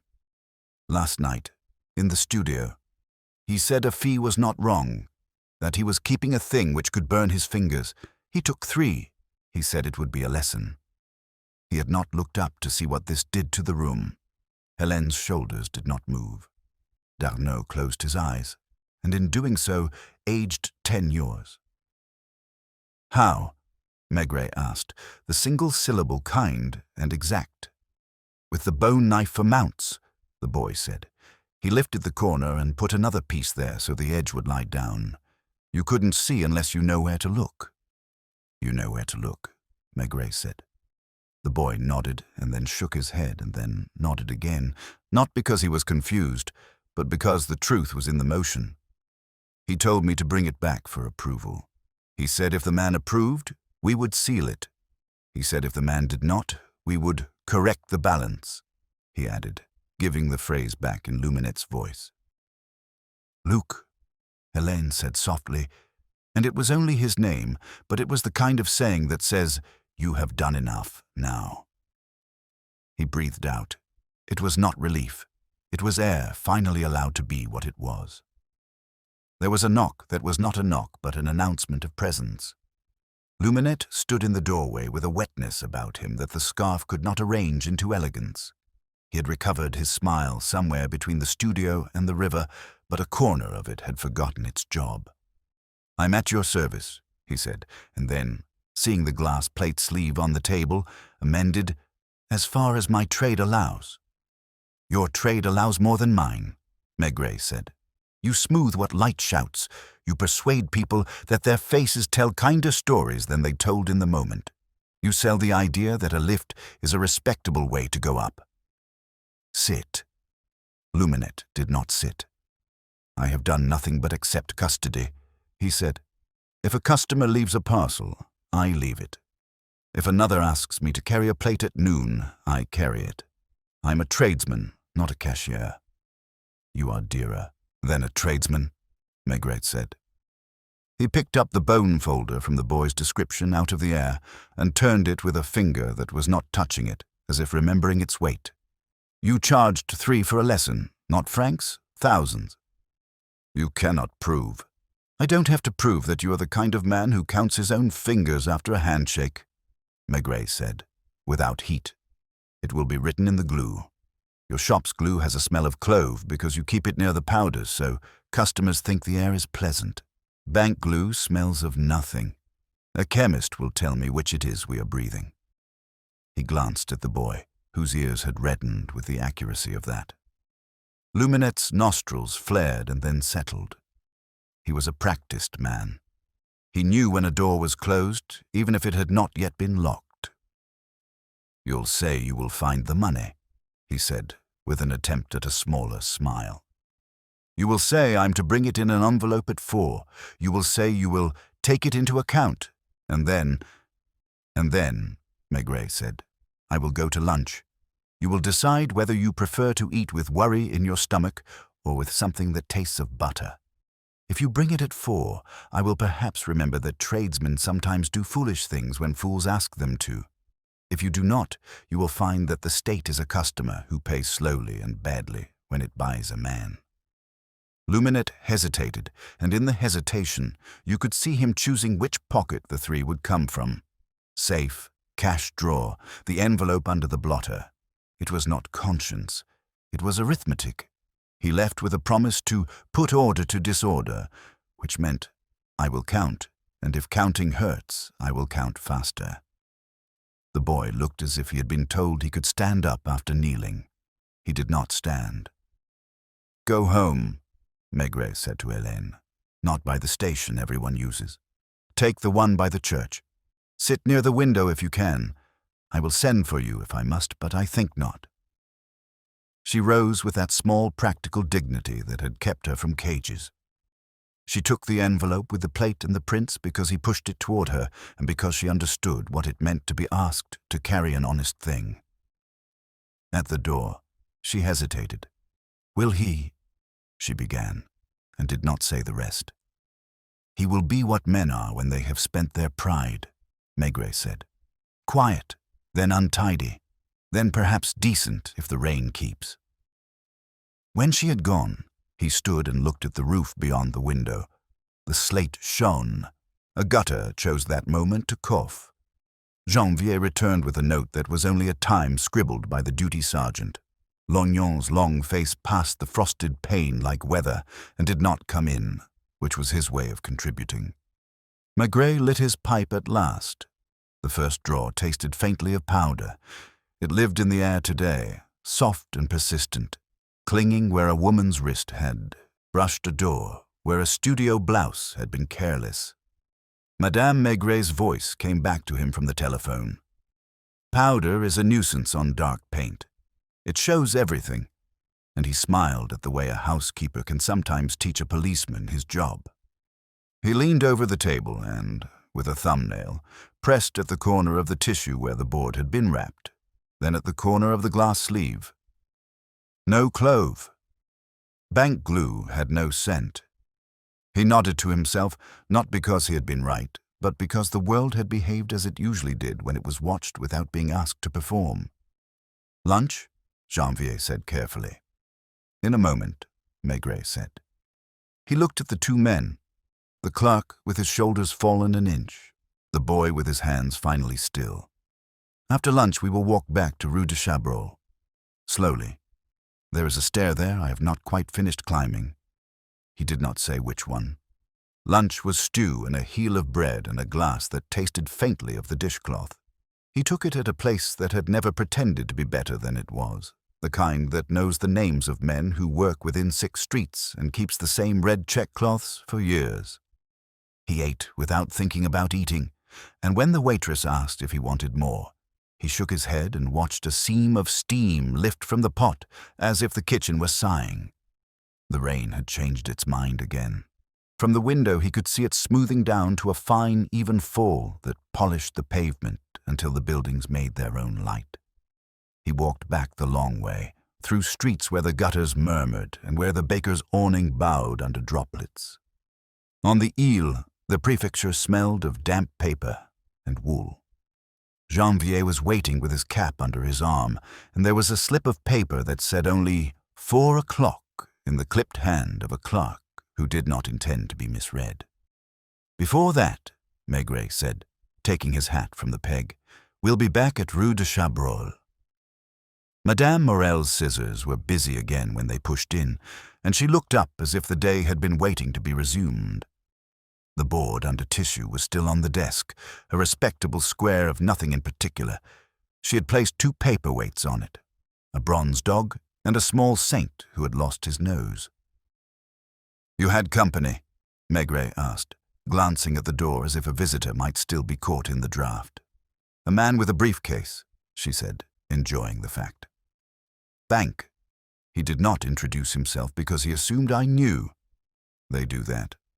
She smiled primly. He asked whether Monsieur d'Arnaud had been called away by his work or by another force. I said, by a man in a hat. He glanced at the lift as if it might explain itself well and left a card. He said he would return at 5.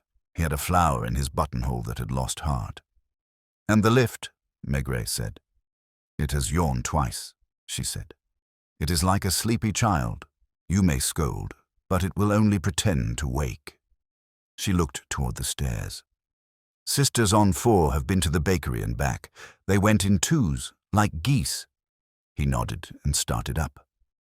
Janvier followed with the step of a man who knows how old wood complains. On the first landing, a new thread had found its way to the edge, white this time, caught in a splinter and wavering in the movement of the air. He left it. On the second, the cat dozed on the thresholds it had scolded in the morning. On the third, the Ardouin's dog gave them a single note of acknowledgement.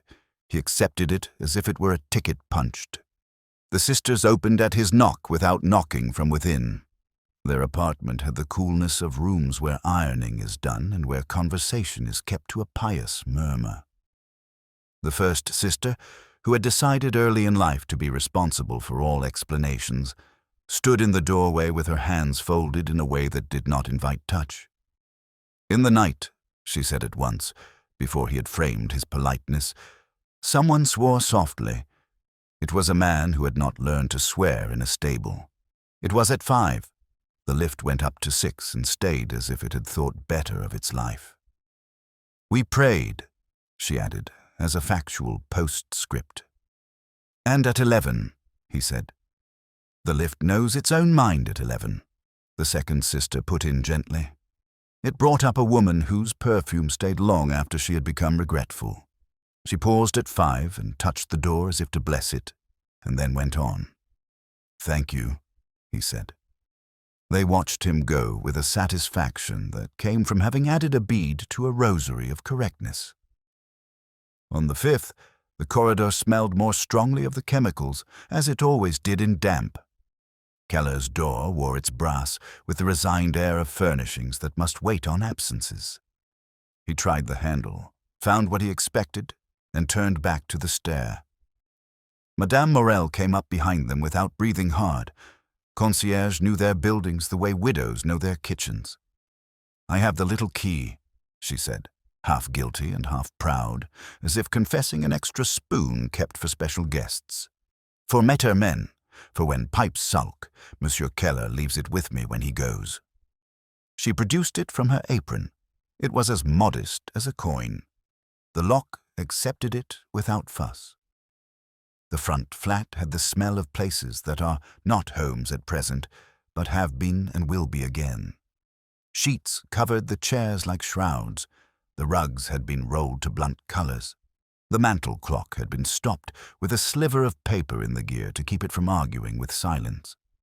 In the window, which looked over the street in a wider view than the back, the sill bore 3 tiny crescents impressed into the painted wood, 3 small, equidistant moons. He stood a moment with his fingers at his pipe, not touching the marks.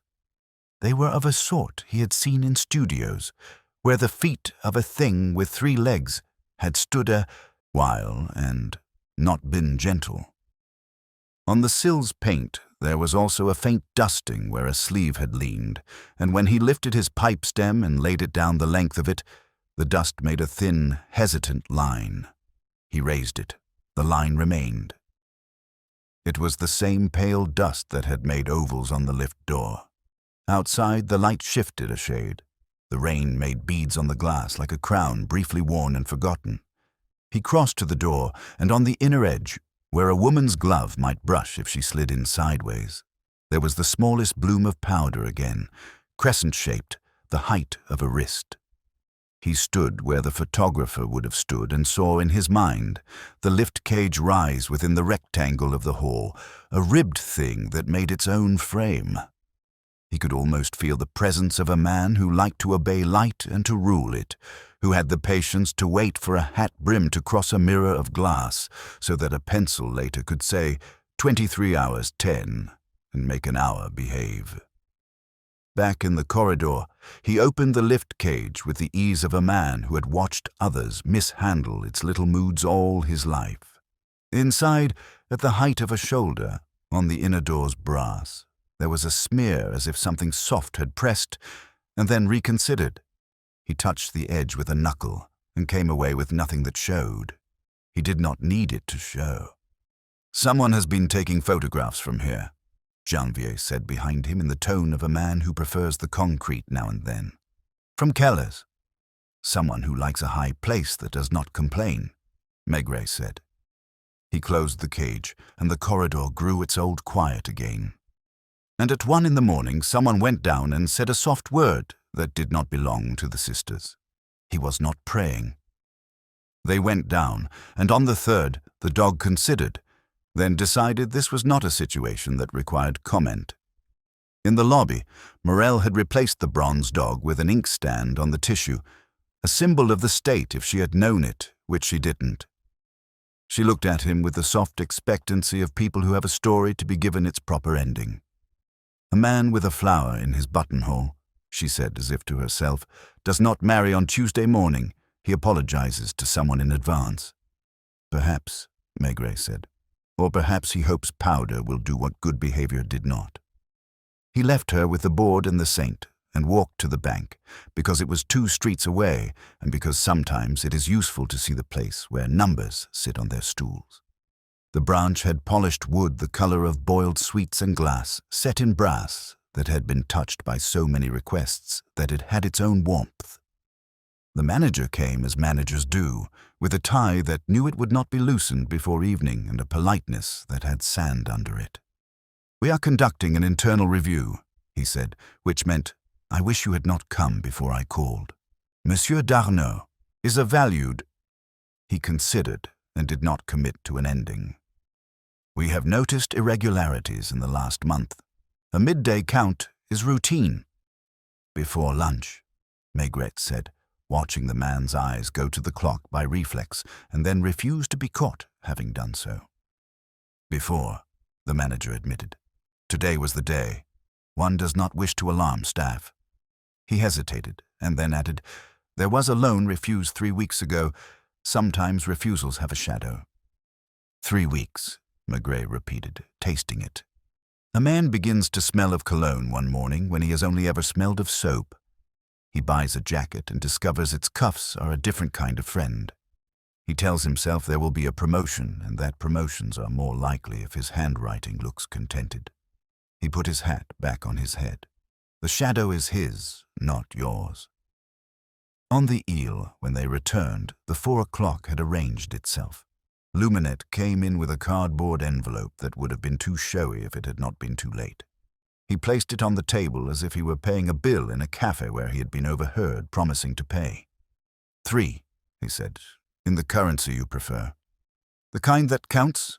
Maigret said. He did not open the envelope, did not thumb the edges to feel if they were 12 or 10 or the right 3. He put it aside as if it were a receipt to be stapled later.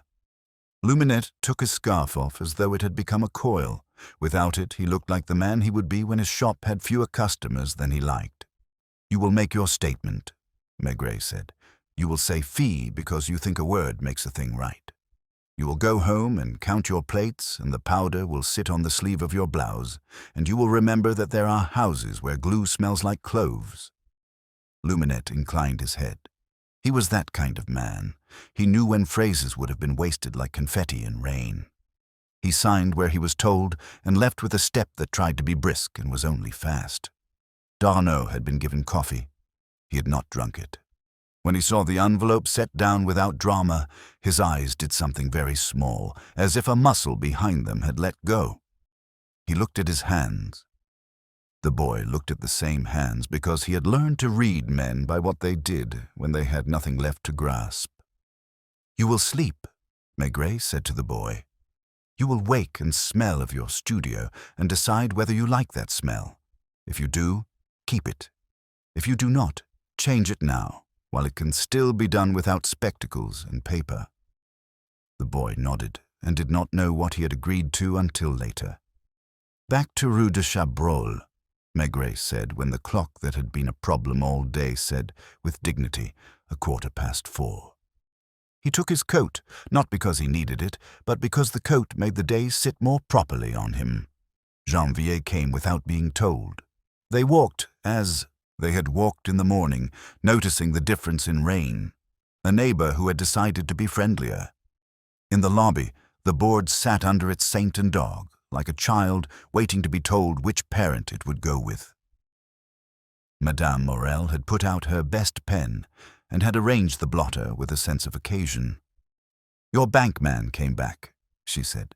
"He looked at the board as if it had struck him. He said nothing. He left his flower on your desk," she added with sly pride, presenting the buttonhole carnation like a trophy. Its petals had indeed given up. "Madame," Maigret said, "you see everything." "I clean dark paint," she said modestly. "It shows everything." He nodded as if this had been the concluding lecture in a course. On the stairs, the light had changed to that hour when Paris begins to forgive the day for having been ordinary. On the 4th, the sisters' door was closed on prayer. On the 5th, the air had cooled and the corridor lamp had developed a flicker it hadn't found at noon. He stood at the spot where the tiny crescents marked the sill, where the powder had spoken without words, where the lift had made its small references to every story. He didn't knock. There was no one left to open these doors this afternoon who could change what had been done. He stood with his hand on the rail of the stair and felt the varnish under the oil that 100 hands had left. The biography of a building in grease and polish and in the small scratches where rings had confessed themselves.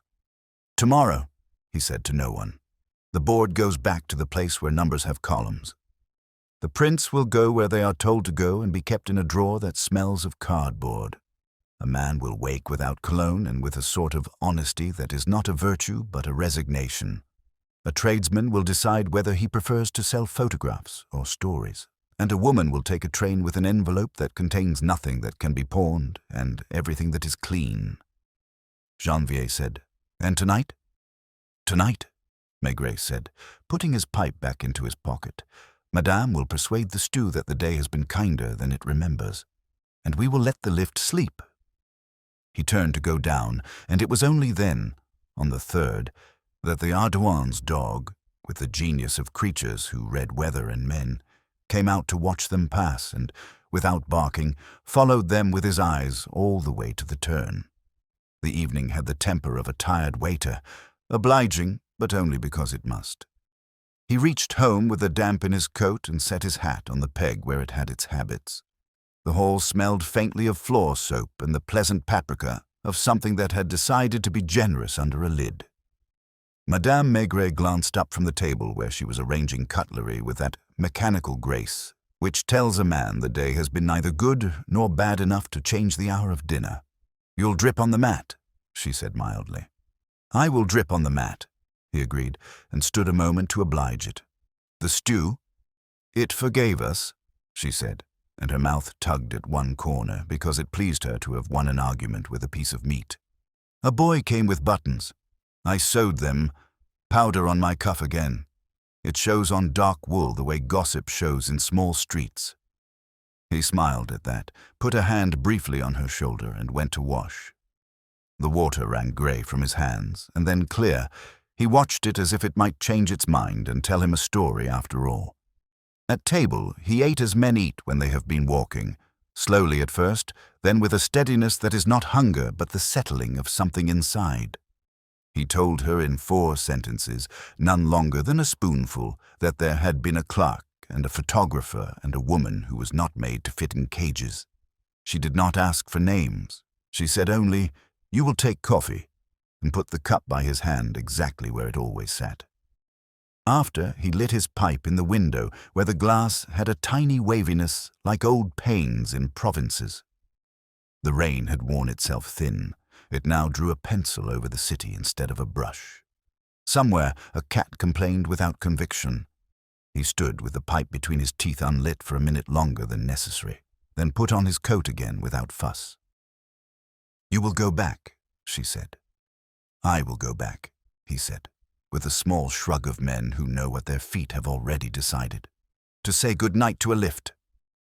Rue de Chabrol had the melancholy of streets that are neither rich nor poor and must be content to be reminded daily that they are useful. In the lobby, the bronze dog and the noseless saint were back on a shelf where they belonged. The board lay under tissue as if asleep. Madame Morel looked up with a discreet satisfaction that said, "My building and I have behaved today. I'm prepared to hear that from a competent authority." "I was near," he said, which was not untrue. "You will be done early." "Not earlier than God," she said primly, then softened.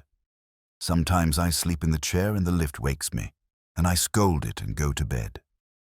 Her eyes went to the hook behind the desk where a little key hung, modest as an earring. She looked back quickly, and because she had done that, he let his gaze rest on the key as if it had told him a joke. "Yesterday," he said, as if he had misplaced a word. "Was the key there at 11? She set a pencil down and picked it up again and laid it crosswise on the blotter, as if to make a small gate. "It was," she said too promptly. Then, with a sigh like air leaving an old cushion, she added, "It was not the whole time. The gas man came in the afternoon and spoke of tomorrow and meet us. He has a mustache that pretends to be a brush. At 10, I took the coal up to 4 because the sisters think the scuttle climbs the stair by itself. When I returned, the key lay where it lies, but a little crooked, as if it had not been born there." She looked up quickly. No harm was done. "Monsieur Keller is a man of lists and would have noticed. He did not.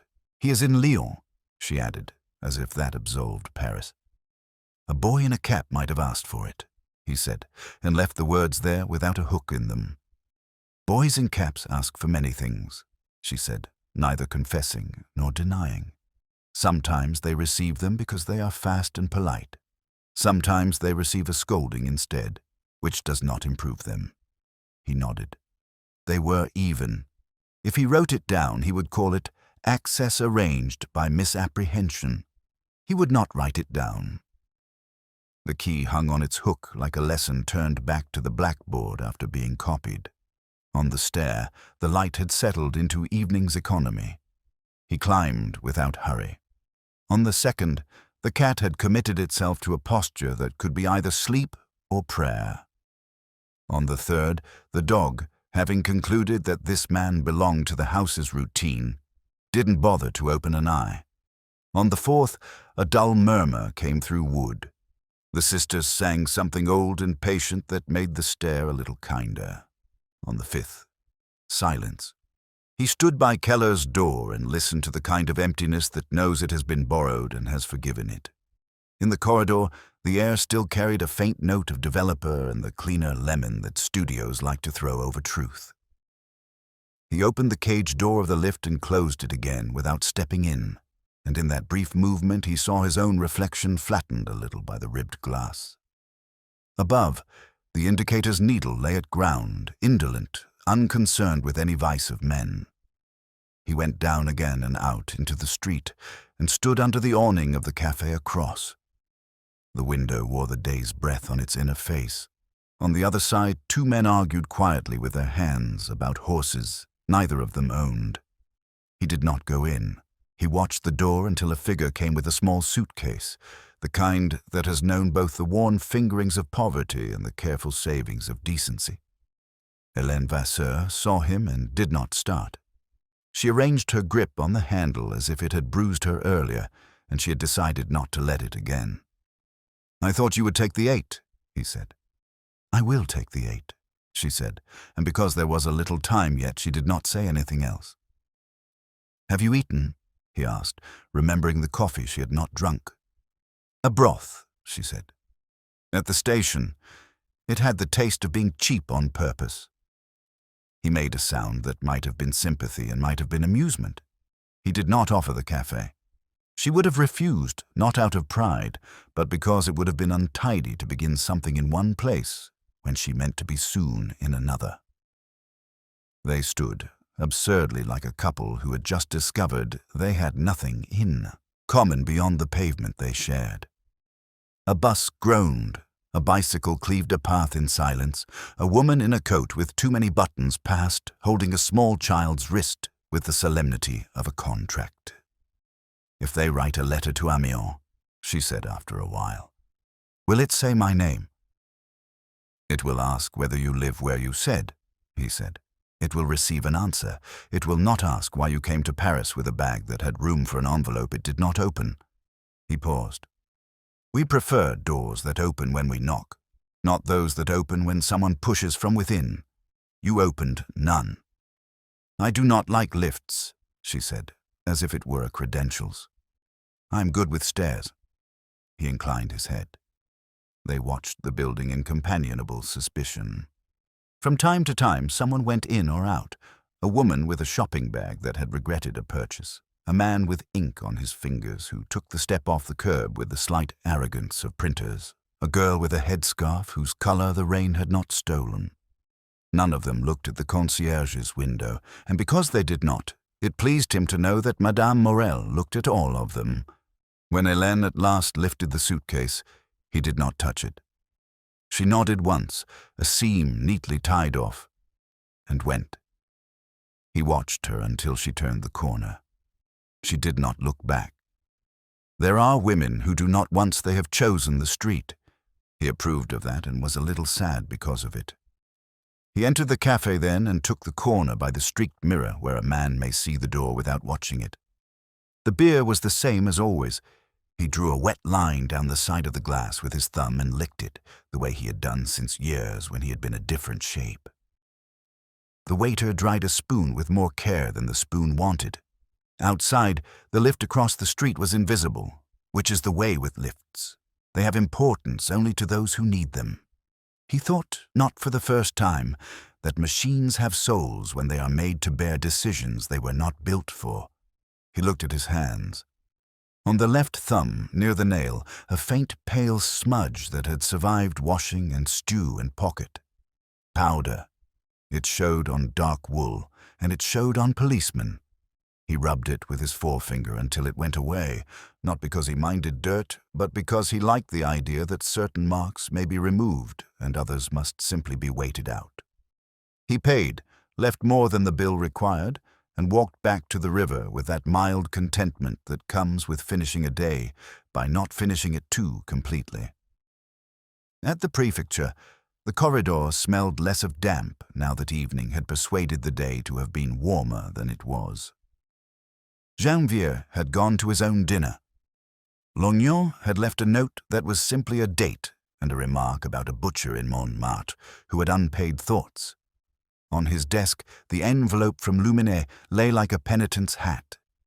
He put it in the safe, not because he did not trust the office, but because he wanted to do something with his hands. The report would be written in the morning. The words would be obedient. Before leaving again, he dialed a number he knew with his fingers more than with his head. A cheerful directory voice at the station told him the 8 o'clock left on time, and yes, there was a woman in a brown coat and neat hat who had bought a ticket with exact change and had asked which side the window would favor if looking for fields. He thanked the girl who did not know why a policeman would ask such a thing, and did not need to. He reached home at the hour when the lamp in their sitting room shows its age, one corner of shade always a little impatient. He put his hat down and his coat, and Madame looked up from her book, which had no claims to literature and every claim to being good company. "Your lift," she said, amused. "Has it learned its lesson?" "It will forget," he said, sitting and putting his feet out the way men do in rooms that forgive them their boots. Buildings forgive. People also, sometimes. "And the stew?" she asked, half teasing. "It forgave first," he said. He dozed for a minute in his chair and came back to himself with that little jerk one has when a dream has asked a question and not waited for the answer. He thought of the powder on the lift, on the door frame, on the sleeve. He thought of the 3 small crescents on a windowsill where a thing with legs had waited to see people in their small truth. He thought of a boy whose ears had gone red, a photographer who would count glue pots like coins, a man whose cologne now lived untidily with his regret. He undressed the day slowly, laying its pieces where they belonged. He told himself the board would travel tomorrow between 2 desks and that the air between those desks would smell of polish and of the patience of clerks. He told himself the prints would lie in a drawer where they would yellow at the edges, like postcards not sent. He thought of Hélène on a seat near a window, the countryside making its old offers, the carriage smelling of damp wool and orange peel, her bag on her knees like a small dog not yet fully tamed. He hoped the train would not stop too long between stations. Some journeys are easier when they do not pause to ask themselves what they are for. When he put out the lamp, the room kept a little glow that came from the habit of evenings. He lay beside his wife and listened for a while to the city lying on its side. Somewhere far, a siren borrowed someone's breath for a moment and then gave it back. The river turned in its sleep. In Rue de Chabrol, he imagined, the indicator needle dozed at ground, a small, truthful companion to a quiet lobby where a concierge might or might not have fallen asleep in a chair. On the 4th floor, 2 sisters folded linens with the self-approval of tidy hearts. On the 5th, behind a door with a fan light, a jacket that had been damp had dried a little, and would be put away more carefully tomorrow, and a man would consider, without vanity at last, how many steps it took to come down from being a certain kind of person to being another. He was almost asleep when Madame's voice, very soft, said into the dark, "You forgot to wind the clock." "It will forgive us," he murmured. "Clocks never do," she said, and he smiled where she could not see it, because if clocks did not forgive, people might. Morning did not announce itself. It simply arrived with the sound of delivery carts and the faint grit a broom leaves on tile before the first pail of water. The sky had the color of paper that has been used once and turned over. He walked to the office with his collar up because habit is stronger than weather. Inside, the air had kept a little of last night's tobacco. The window made a square of lighter grey on the wall. The telephone sat as it always sat, a patient to be seen when it rang. Janvier had left a slip under a paperweight. The 8 o'clock had reached Amiens on time. The station mistress remembered a woman in a brown coat who asked about fields and took the right side. There was a note from the bank manager, curt and ladylike at once. "We will expect to retrieve the secured property at your convenience, with escort." Another from the procureur's clerk, who had a handwriting that cut paper. "Define the charges plainly, spare the pastoral." He smiled at that and sharpened a pencil. He wrote the report the way one sweeps a floor. Corners first, then the places where feet had been. Rue de Chabrol, Concierge Morel. Lift, powder. The woman who would not go up. The boy. Studio Luminé. The board with banknotes.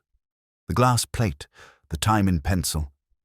The 3 that had been shaved and then returned with an envelope. The bank's internal count that would have declared itself before noon. No poetry. For the sentence about the refusal to take the elevator, he had a moment's hesitation. He put it as a fact. Mademoiselle Vasseur declined to use the lift. This delayed the intended meeting and made observation in the lobby possible. He did not write that decency sometimes chooses stairs. When he had finished, he blew on the last page as if words needed drying. Janvier came with 2 coffees, one already half spilled, and the air in the room forgave him for the smell. "He asks for you," Janvier said, nodding toward the corridor where cells kept company with offices. Darnaud sat on a bench with his hands folded. Not like a prayer, more like a man who has taught his fingers to keep still. The cologne had given up. In its place was the plain smell of wool that has been damp and is now only tired. He looked up without the effort men make when they intend hope. "Will there be a trial?" he asked. It was not fear, it was logistics. "There will be papers," Maigret said. "A judge will ask why, and you will give him 10 small answers instead of one. Big one. He will accept them and then write a big word." "I will lose the bank," Darnaud said, as if the bank were an article of clothing he would put on a peg and not find again. "For a while," Maigret said. "Perhaps longer. There are other counters in the world." Darnaud's mouth made a movement that wanted to be humor and was not. "Counters do not forgive," he said. "People do sometimes," Maigret said. "More than counters." He did not ask after the veiled woman, and because he did not, the subject left the room. He did not ask after Helene either. That belonged to a different building. He looked at his hands, and then at the row of scratches on the table's edge where other hands had passed time. "I am ashamed of the umbrella," he said unexpectedly. "You will remember it next time," Maigret said, and stood. The man nodded as if the umbrella might be a way back to a kind of order. At 11, the bank manager arrived with a man whose suit was the exact shade of coins that have been through too many drawers. They were shown the board under the tissue and asked to sign for what they were taking back. The manager did it with a pen that had been trained, and his mouth said that the institution would extend all necessary cooperation, while his eyes said that he would have been happier if the police had not had to exist. He looked at the glued notes with a grievance that was not only financial. "We should like to avoid scandal," he said, as if scandal were a person at the door who could be told to come back later. "I do not sell scandal," Maigret said. "I recommend against it." He indicated the envelope from Luminet with a finger. "You can decide whether a tradesman's fee counts as complicity or greed. It is not my business to save him from his arithmetic."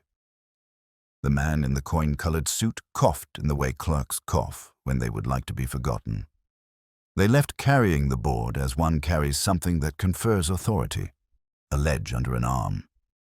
Back on Rue de Chabrol, the lobby felt as if it had been washed twice. Madame Morel had a cake tin beside her blotter. She nudged it toward him without breaking her line of sight on the door. "It is Tuesday, for the widow on 6, she said. "She will scold if it is dry." She lowered her voice for the pleasure of intrigue. The boy came. "Luc?" She nodded, pleased to have caught the name. He stood there where gentlemen stand when they have not decided whether to go or to turn around. He asked if anyone would take a message to a woman in Amiens whose name he did not say. "I told him the post can find anyone if you tell it the truth." He looked surprised at that. She sniffed. Boys think postmen are magicians who require tricks. "What was the message?" "That he is sorry for having more fear than sense," she said, satisfied.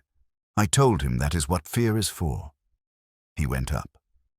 On the 4th, the sisters were airing pillowcases, which hung like white flags in a war of no battles.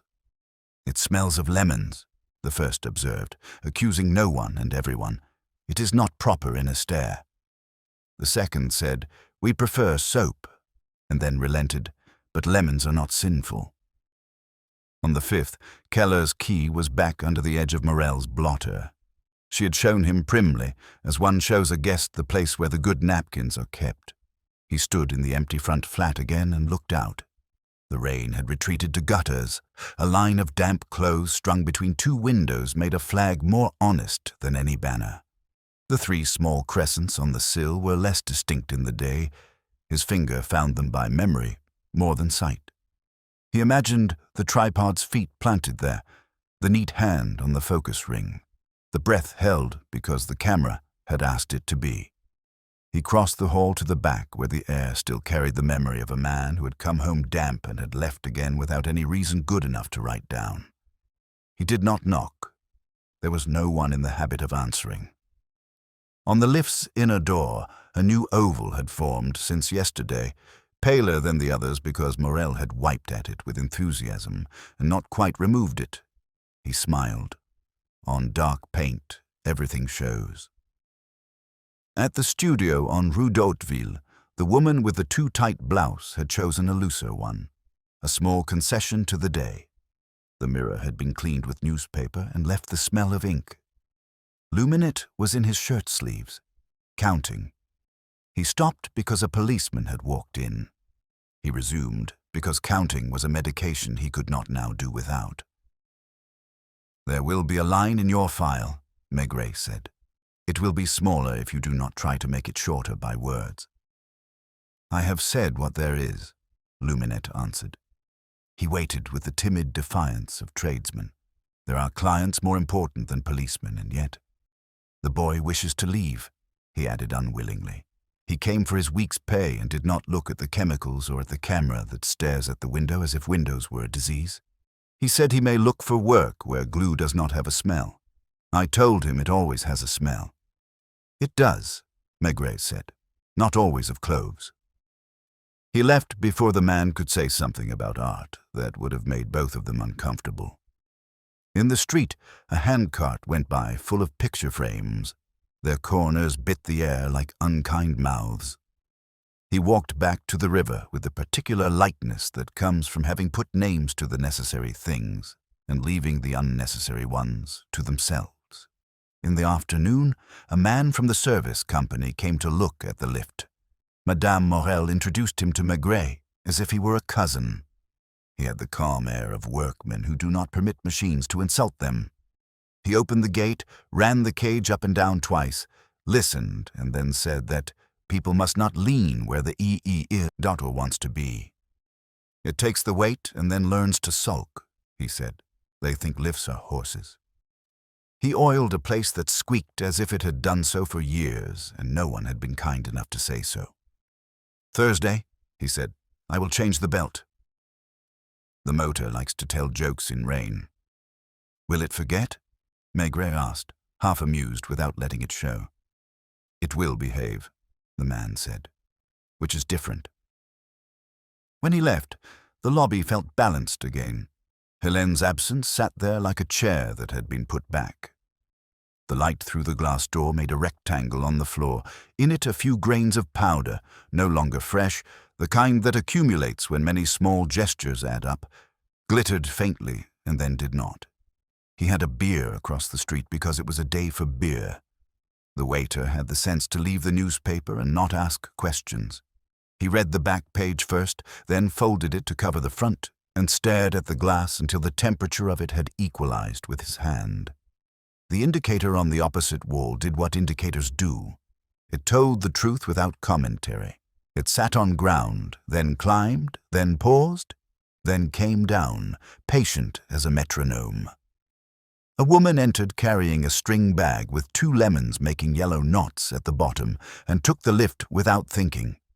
Another came, looked at it, and chose the stairs without drama. He was not sure which one he liked better. When he went back to the office, the procureur's clerk had written again. "Charges noted," the note said. "We will prefer the theft of 15 to the story of 3 returned. Do not let the photographer add adjectives." He wrote in the margin, "Understood," and in smaller letters, because he could not help himself, "Powder on dark paint shows everything." Evening brought its usual habits. Chairs scraped at exactly the times they always scraped. A window somewhere shut too firmly. A child cried for a minute and then conceded. He signed where he had to, handed where he must, put envelopes in places where they would be found by men who were paid to find them. On his way home, he went by the station without intending to. The 8 o'clock had long since gone. The board showed timetables like catechism. He didn't go in.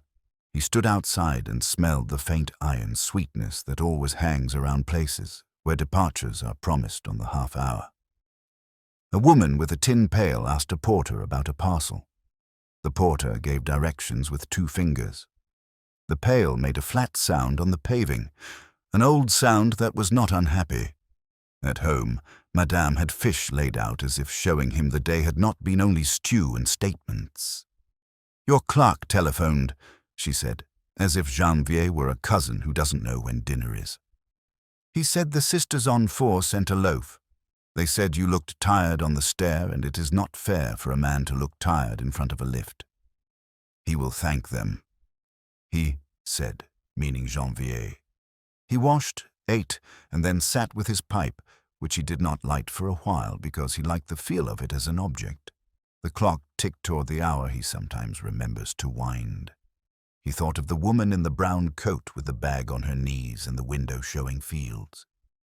He thought of a man counting glue pots, of a clerk who would sleep badly but perhaps more honestly, of a concierge who had not once put her elbows on her blotter because it would have smudged what the day had written there. He lit the pipe at last. The first drawer was clean. Outside, the rain had kept a little for late, just enough to remind the city that it lived by rivers. He closed his eyes and saw, not the photographs, but the thumb ovals on brass, those little ghosts that powder leaves on dark paint and that tell, for anyone patient enough to look, where a wrist has paused and what a person has preferred. Stairs over cages, air over haste, the time it takes to be decent over the convenience of being seen. When he opened them, Madame was smiling at him from her chair with the book that was good company. "You wound the clock," she said, surprised. "It will forget," he said. "No," she said. "Clocks don't forget. They simply keep going. People do the forgetting, or the remembering." He thought of lifts with temper and stairs with splinters and of a city that scolds and forgives in the same breath. He thought, with a mildness that was gratitude, that this had been, after all, a day in which nothing had to run to be understood. He tamped the tobacco and drew again. The room took the smoke the way it took everything, without fuss, with patience. And outside, somewhere not far, an elevator slept at ground. Morning gave way to a day that behaved, and the day slid toward evening without asking much more of anyone. The papers were signed in the offices that kept pens under string. The clerk with the cut handwriting congratulated himself on an adjective he had not had to use. The bank sent a porter with shoulders that had carried heavier baskets than this discreet scandal. By late afternoon, the file sat clean on Maigret's desk with its edges tidy, the kind of case that looks as if it had been simple because it has been put away properly. He walked once more to Rue de Chabrol, not because anything remained to do, but because buildings like to be told when a matter concerning them is finished. The rain had resolved itself into a memory on the stones. In the lobby, Madame Morel had brought out a fern that only saw daylight on days she judged respectable. Its leaves made the glass seem greener. "You heard," she said, which meant she hoped he would tell her again what she knew. "I heard," he said. The board went home. "And the man? He will be spoken to by people who use phrases with numbers in them," he said. "After, he will count different things." She approved this, not because she enjoyed punishment, but because she believed in arrangements. "He took his umbrella," she said. It had no idea it had been the subject of discussion. The lift gave a courteous sigh as if to show it could be polite when it chose. The serviceman had kept his promise. The belt had been changed, and the cage made the little agreeable sound of machines that have been told they are still wanted. On the brass there were no ovals now. Morel had wiped and buffed and then wiped again until the paint looked almost new. It would not last, of course. Dark paint is honest. It shows what touches it. On the third, the dog lay on its side and accepted a scratch without admitting to pleasure. On the fourth, the sisters had pegged dishcloths in a line like notes on a staff. The first said, "It is raining elsewhere," which was her way of agreeing that Paris had earned its reprieve. The second offered a small brown loaf with a pride that said charity had nothing to do with it. He took it because it is unwise to refuse a woman who is certain that bread is an argument she has already won. On the fifth, Keller's front flat was locked again, the little key modest under the blotter downstairs. At the back door, a faint smell of cologne still lingered, not accusing anyone now, only telling the truth about yesterday's air. He looked once at the sill with its 3 crescents. Tripod feet had taught the paint their geometry.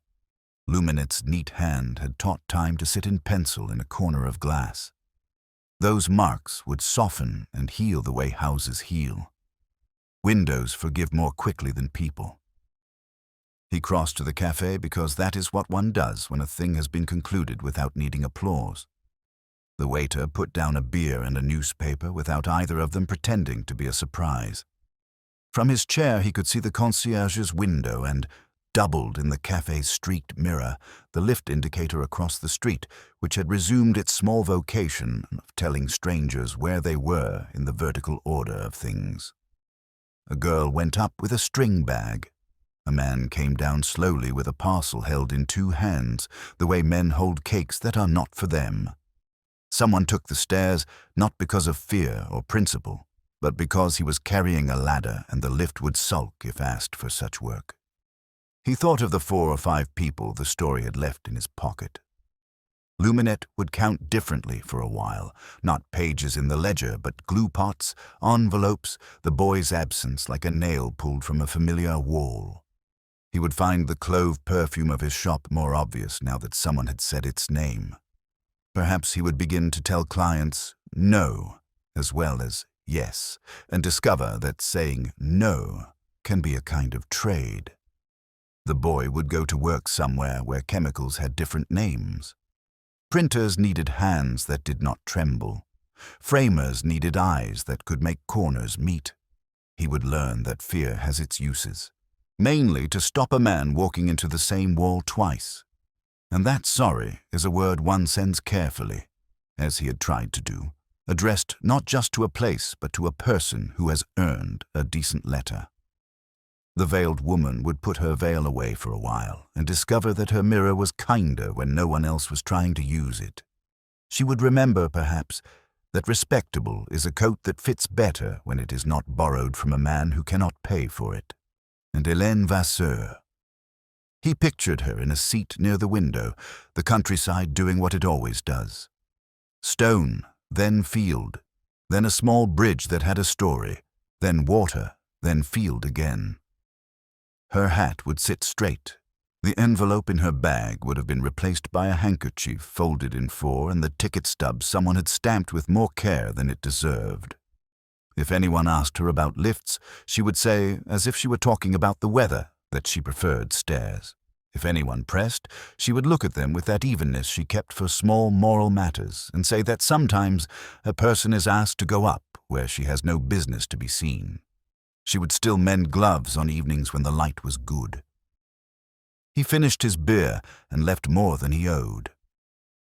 The waiter nodded the way men nod when they have reached the end of a week during the middle of a day. Outside, the street had taken back its indifference. A man passed with a ladder.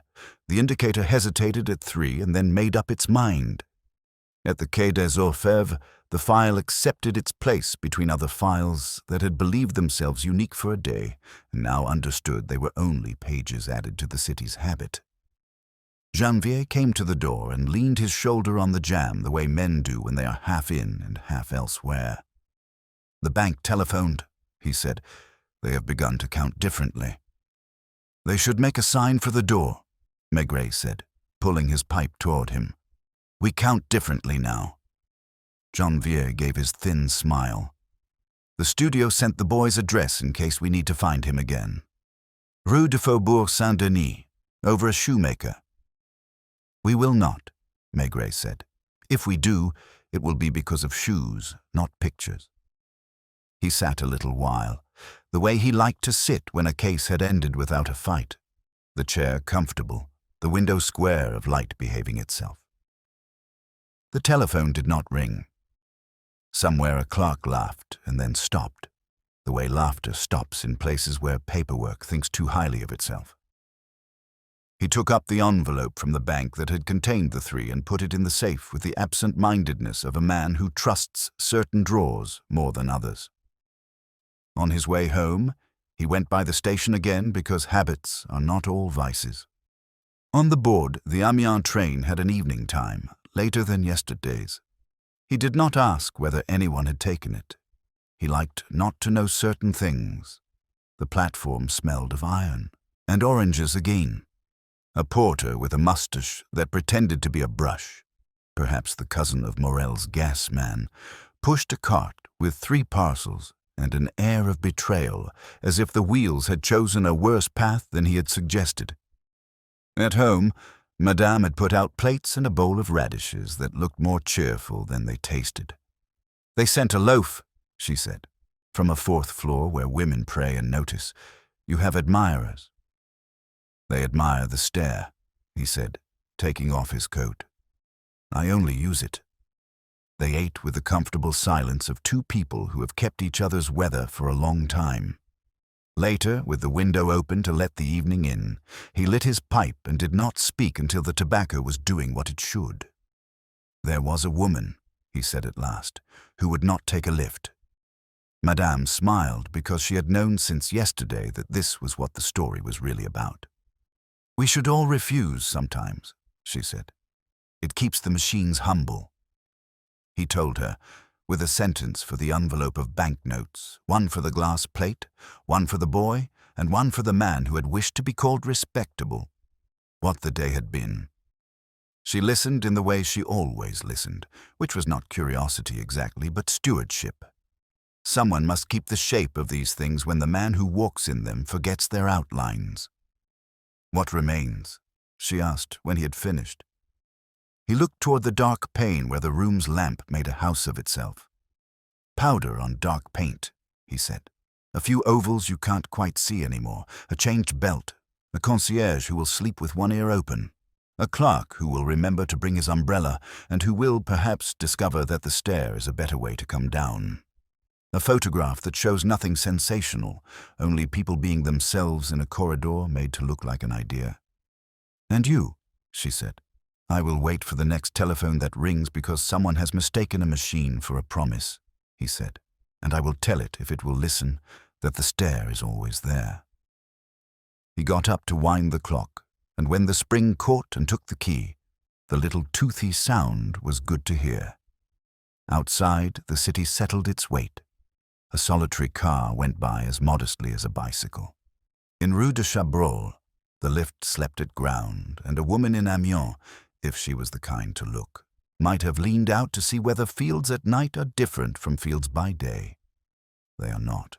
They only hide less. He came back to his chair. Madame had placed his pipe tamper where his hand would find it. He found it without looking. He thought of the phrase in the clerk's note, "Spare the pastoral," and smiled. There had been nothing pastoral in it. Only a lobby with beeswax on the floor, a fine dry dust that had betrayed no one and everyone, and a woman who, by choosing decency over convenience, had given the day the time. It needed to tell the truth. He drew on the pipe once more and let the smoke be a kind of curtain coming down, not heavy velvet. Something lighter, like the gauze on a hat that has been mended neatly where it tore. Then he let the room be what it always was at that hour, the safest place, because nothing in it had ever had to go up or down to be believed, and to be believed, and to be believed, and to be believed, and to be believed, and to be believed, and to be believed, and to be believed, and to be believed, and to be believed, and to be believed, and to be believed, and to be believed, and to be believed, and to be believed,